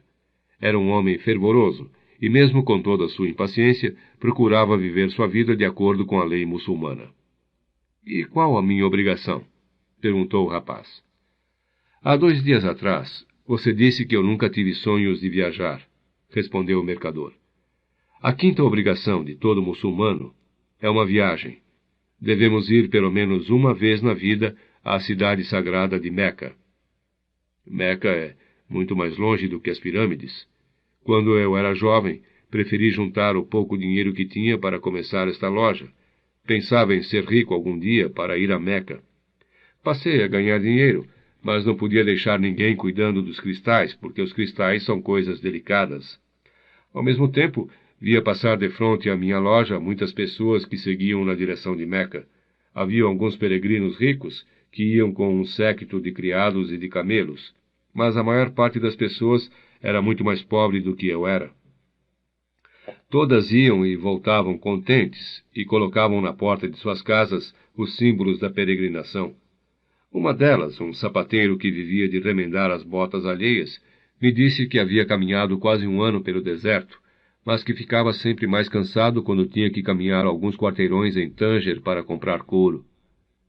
Por que não vai a Meca agora? Perguntou o rapaz. Porque Meca é o que me mantém vivo.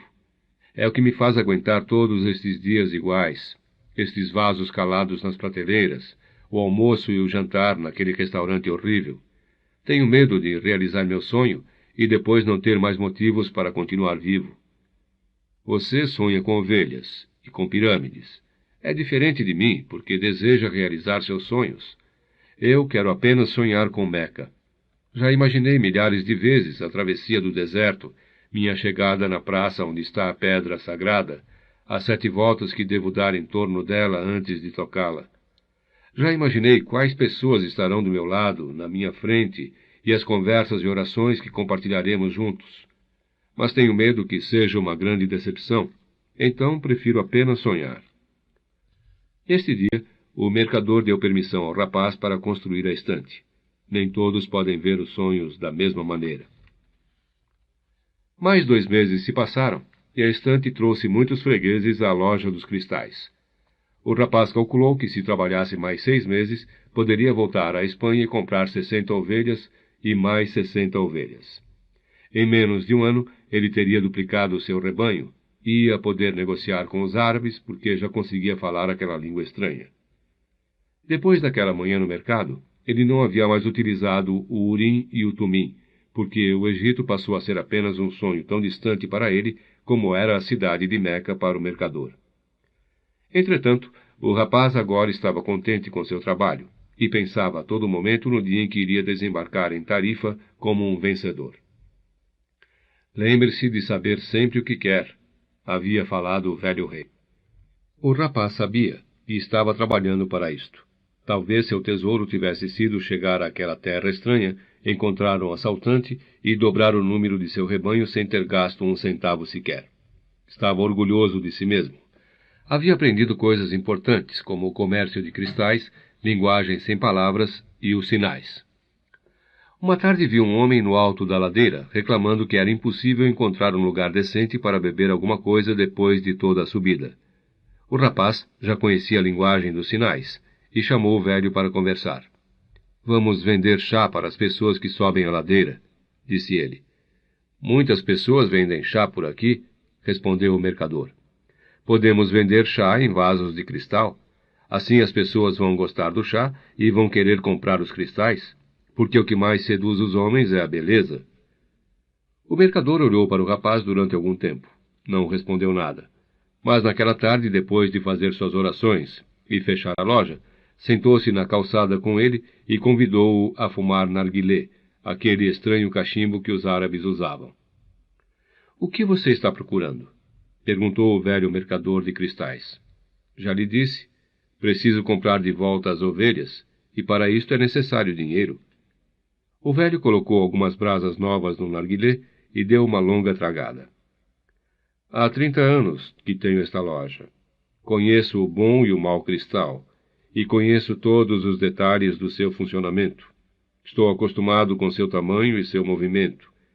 Se você colocar chá em cristais, a loja irá crescer. Então, eu vou ter que mudar minha maneira de vida. E isto não é bom? Estou acostumado com minha vida. Antes de você, eu pensava que havia perdido tanto tempo no mesmo lugar, enquanto meus amigos todos mudavam, quebravam ou progrediam. Isto me deixava com imensa tristeza.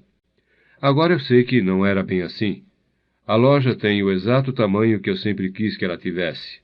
Não quero mudar, porque não sei como mudar. Já estou muito acostumado comigo mesmo. O rapaz não sabia o que dizer. O velho então continuou.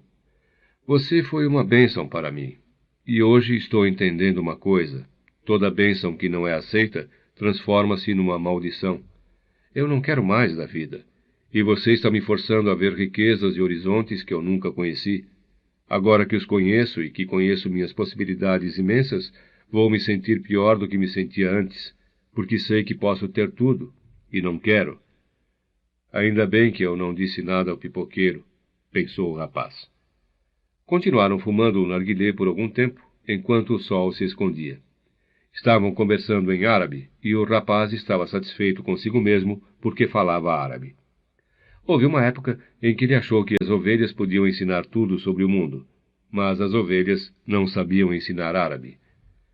Devem ter outras coisas no mundo que as ovelhas não sabem ensinar, pensou o rapaz, enquanto olhava o mercador em silêncio. Porque elas só estão em busca de água e comida. Acho que não são elas que ensinam, eu é que aprendo. Maktub, disse finalmente o mercador. O que é isto? Você precisaria ter nascido árabe para compreender, respondeu ele. mas a tradução seria algo como está escrito. E enquanto apagava as brasas do narguilé, disse que o rapaz podia começar a vender chá nos vasos. Às vezes, é impossível deter o rio da vida. Os homens subiam a ladeira e ficavam cansados. Então, lá no seu topo, havia uma loja de belos cristais com chá de menta refrescante. Os homens entravam para beber o chá, que era servido em lindos vasos de cristal. Jamais minha mulher pensou nisto, lembrava um, e comprava alguns cristais porque ia ter visitas naquela noite. Seus convidados ficariam impressionados com a riqueza das taças. Outro homem passou a garantir que o chá era sempre mais gostoso quando servido em recipientes de cristal, pois conservavam melhor o aroma.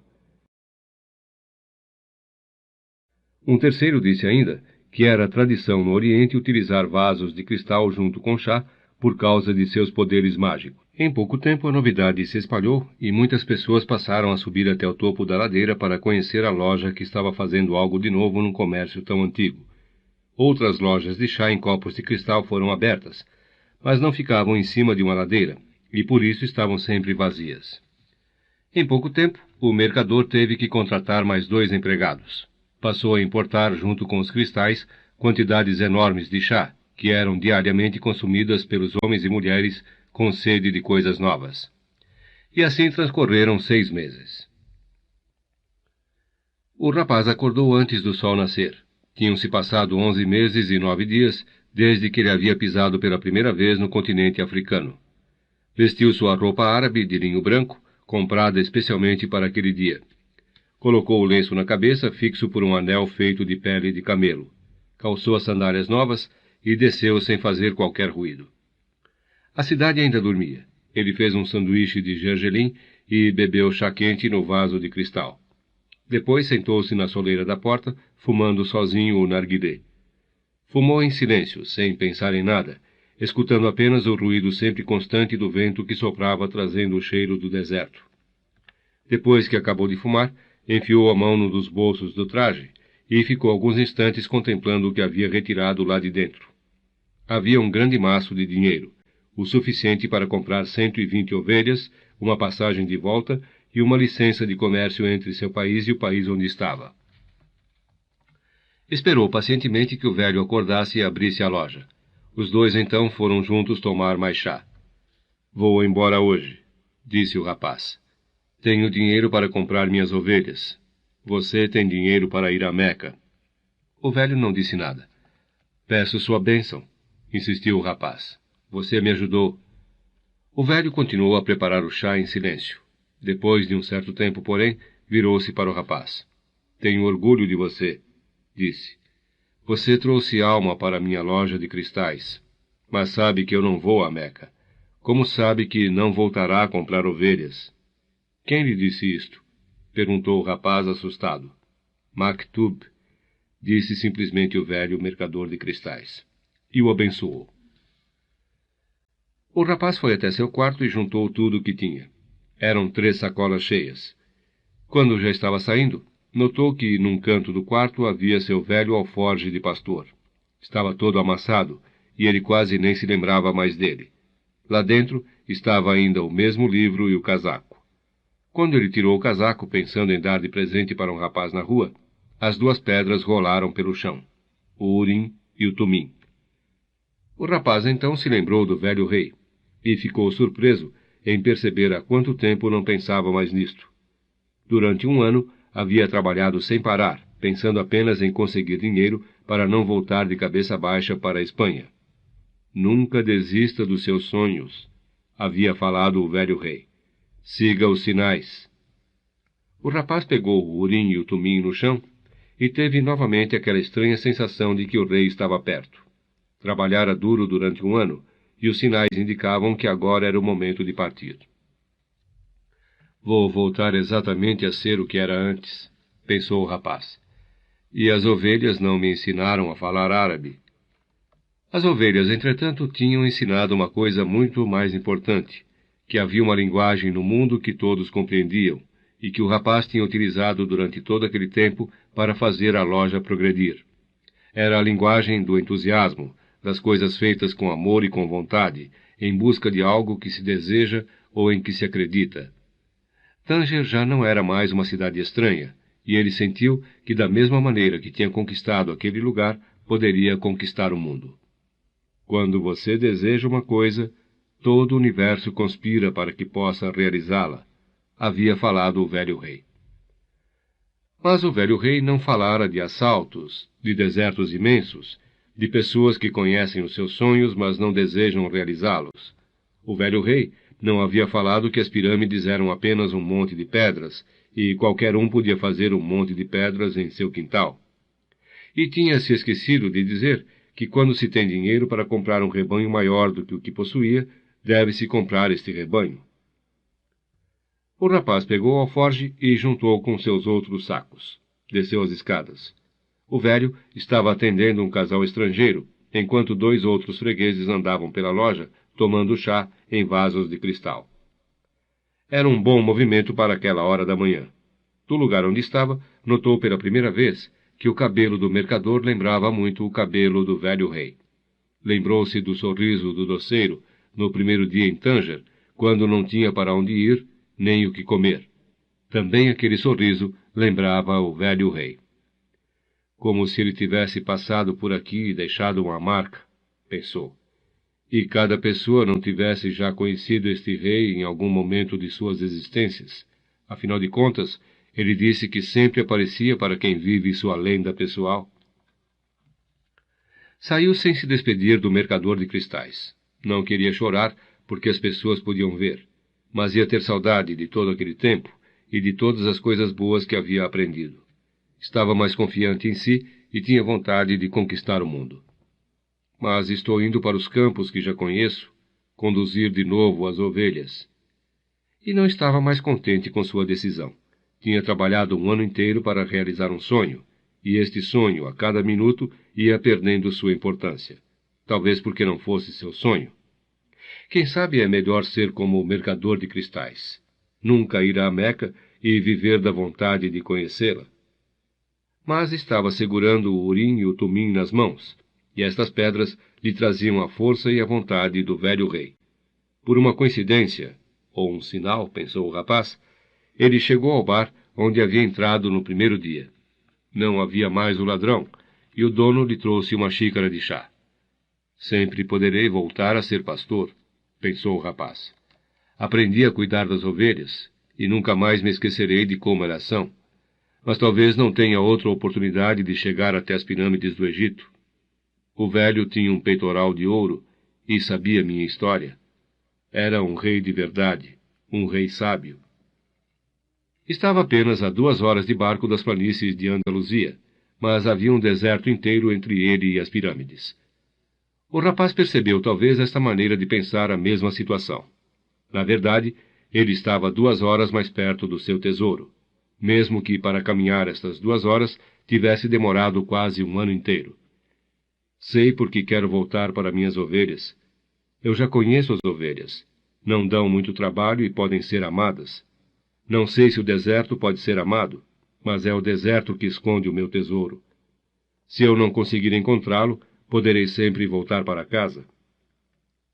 Mas, de repente, a vida me deu dinheiro suficiente, e eu tenho todo o tempo que preciso. Por que não? Senti uma alegria imensa naquele momento. Sempre podia voltar a ser pastor de ovelhas. Sempre podia voltar a ser vendedor de cristais. Talvez o mundo tivesse muitos outros tesouros escondidos, mas ele havia tido um sonho repetido e encontrado um rei. Não acontecia com qualquer pessoa. Estava contente quando saiu do bar. Havia se lembrado que um dos fornecedores do mercador trazia os cristais em caravanas que cruzavam o deserto. Manteve o Urim e o Tumim nas mãos. Por causa daquelas 2 pedras, estava de volta ao caminho de seu tesouro. Sempre estou perto dos que vivem a lenda pessoal, dissera o velho rei. Não custava nada ir até o armazém, saber se as pirâmides eram de fato muito longe. O inglês estava sentado numa construção cheirando a animais, suor e poeira. Não podia chamar aquilo de armazém. Era apenas um curral. Toda a minha vida para ter que passar por um lugar como este, pensou, enquanto folheava distraído uma revista de química. 10 anos de estudo me conduzem a um curral. Mas era preciso seguir adiante. Tinha que acreditar em sinais. Toda a sua vida, todos os seus estudos, foram em busca da linguagem única que o universo falava. Primeiro, havia se interessado por Esperanto, depois por religiões e, finalmente, por alquimia. Sabia falar Esperanto, entendia perfeitamente as diversas religiões, mas ainda não era um alquimista. Tinha conseguido decifrar coisas importantes, é verdade, mas suas pesquisas chegaram a um ponto onde não conseguia progredir mais. Tinha tentado em vão entrar em contato com algum alquimista, mas os alquimistas eram pessoas estranhas que só pensavam neles mesmos e, quase sempre, recusavam ajuda. Quem sabe não haviam descoberto o segredo da grande obra chamada de Pedra Filosofal, e por isso se fechavam no silêncio. Já havia gasto parte da fortuna que seu pai lhe deixara, buscando inutilmente a Pedra Filosofal. Tinha frequentado as melhores bibliotecas do mundo e comprado os livros mais importantes e mais raros sobre alquimia. Num deles, descobriu que há muitos anos atrás, um famoso alquimista árabe havia visitado a Europa. Diziam que ele tinha mais de 200 anos, que havia descoberto a Pedra Filosofal e o elixir da longa vida. O inglês ficou impressionado com a história, mas tudo não teria passado de mais uma lenda se um amigo seu, voltando de uma expedição arqueológica no deserto, não lhe tivesse contado sobre um árabe que tinha poderes excepcionais. Mora no oásis de Al-Fayoum, disse seu amigo. E as pessoas contam que tem 200 anos e que é capaz de transformar qualquer metal em ouro. O inglês não soube caber em si de tanta excitação. Imediatamente cancelou todos os seus compromissos, juntou os livros mais importantes e agora estava ali, naquele armazém parecido com um curral, enquanto lá fora uma imensa caravana se preparava para cruzar o Saara. A caravana passava por Al-Fayoum. Tenho que conhecer este maldito alquimista, pensou o inglês. E o cheiro dos animais tornou-se um pouco mais tolerável. Um jovem árabe, também carregado de malas, entrou no lugar onde o inglês estava e o cumprimentou. — Aonde você vai? — perguntou o jovem árabe. — Para o deserto — respondeu o inglês e voltou para sua leitura. Não queria conversar agora. Precisava recordar tudo o que havia aprendido em 10 anos, pois o alquimista deveria submetê-lo a alguma espécie de prova. O jovem árabe tirou um livro e começou a ler. O livro estava escrito em espanhol. Ainda bem, pensou o inglês. Sabia falar espanhol melhor que árabe, e se este rapaz fosse até Al-Fayoum, ia ter alguém para conversar quando não estivesse ocupado com coisas importantes.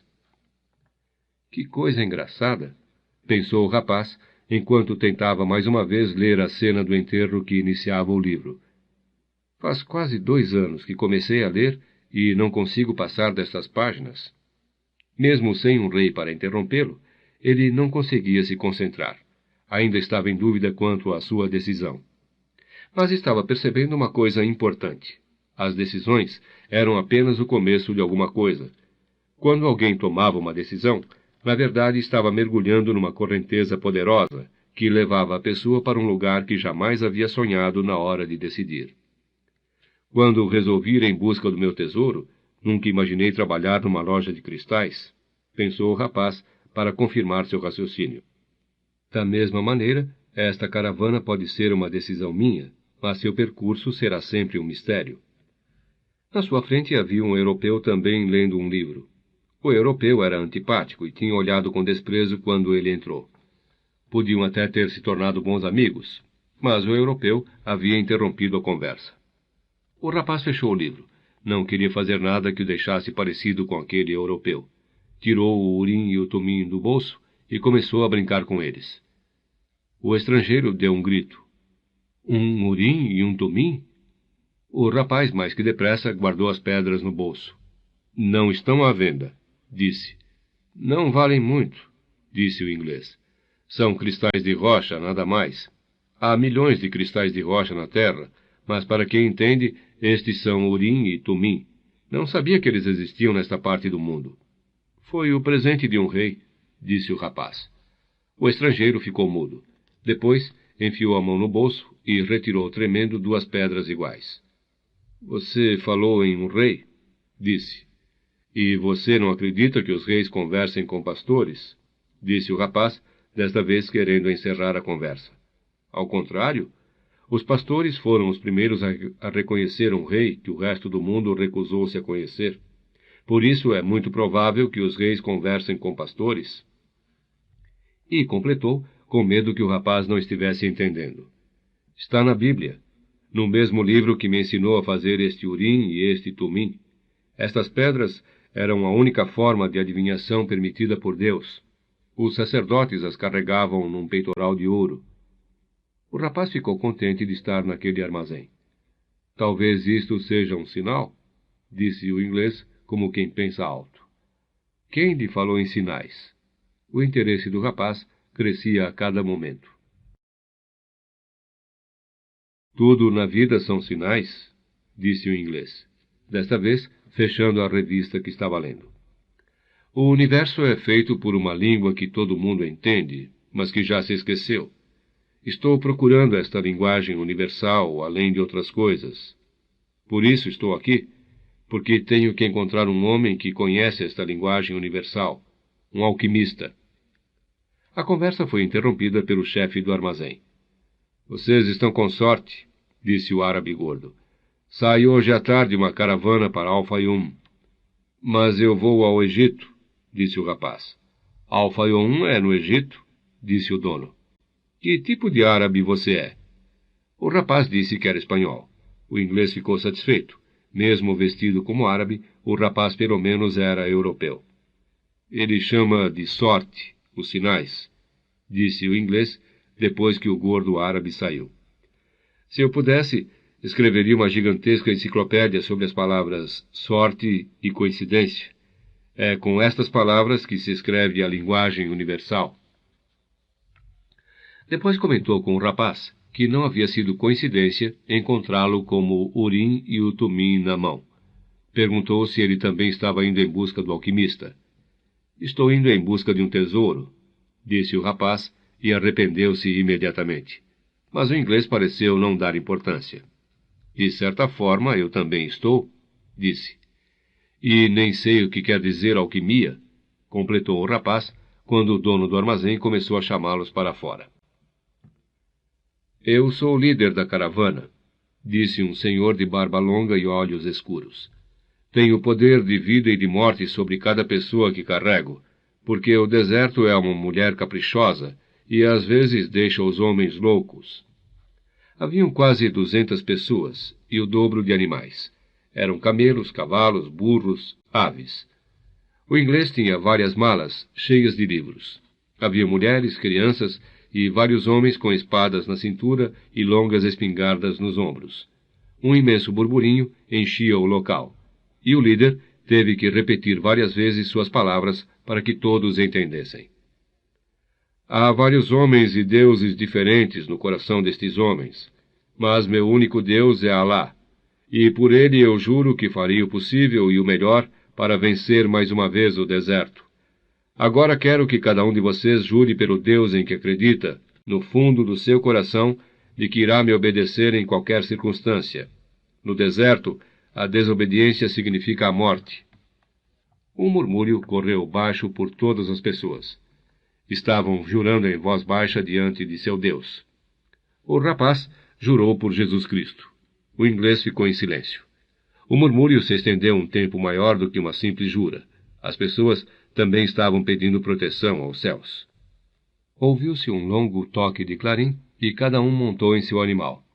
O rapaz e o inglês haviam comprado camelos e subiram com uma certa dificuldade. O rapaz ficou com pena do camelo do inglês. Estava carregado com as pesadas sacolas de livros. Não existem coincidências, disse o inglês, tentando continuar a conversa que haviam iniciado no armazém. Foi um amigo que me trouxe até aqui porque conhecia um árabe que... Mas a caravana começou a andar, e ficou impossível escutar o que o inglês estava dizendo. Entretanto, o rapaz sabia exatamente do que se tratava. A cadeia misteriosa que vai unindo uma coisa com a outra, que o tinha levado a ser pastor, a ter o mesmo sonho, e estar numa cidade perto da África, e encontrar na praça um rei, e ser roubado para conhecer um mercador de cristais, e... Quanto mais se chega perto do sonho, mais a lenda pessoal vai se tornando a verdadeira razão de viver, pensou o rapaz. A caravana começou a seguir em direção ao poente. Viajavam de manhã, paravam quando o sol ficava mais forte e seguiam de novo ao entardecer. O rapaz conversava pouco com o inglês, que passava a maior parte do tempo entretido pelos livros. Então, passou a observar em silêncio a marcha de animais e homens pelo deserto. Agora tudo era muito diferente do dia em que haviam partido. Naquele dia, confusão e gritos, choros e crianças e relinchar de animais se misturavam com as ordens nervosas dos guias e dos comerciantes. No deserto, porém, havia apenas o vento eterno, o silêncio e o casco dos animais. Mesmo os guias conversavam pouco entre si. Já cruzei muitas vezes estas areias, disse um cameleiro certa noite. Mas o deserto é tão grande, os horizontes ficam tão longe, que fazem a gente se sentir pequeno e permanecer em silêncio. O rapaz entendeu o que o cameleiro queria dizer, mesmo sem ter pisado antes num deserto. Todas as vezes que olhava o mar ou o fogo, era capaz de ficar horas em silêncio, sem pensar em nada, mergulhado na imensidão e na força dos elementos. Aprendi com ovelhas e aprendi com cristais, pensou ele. Posso também aprender com o deserto.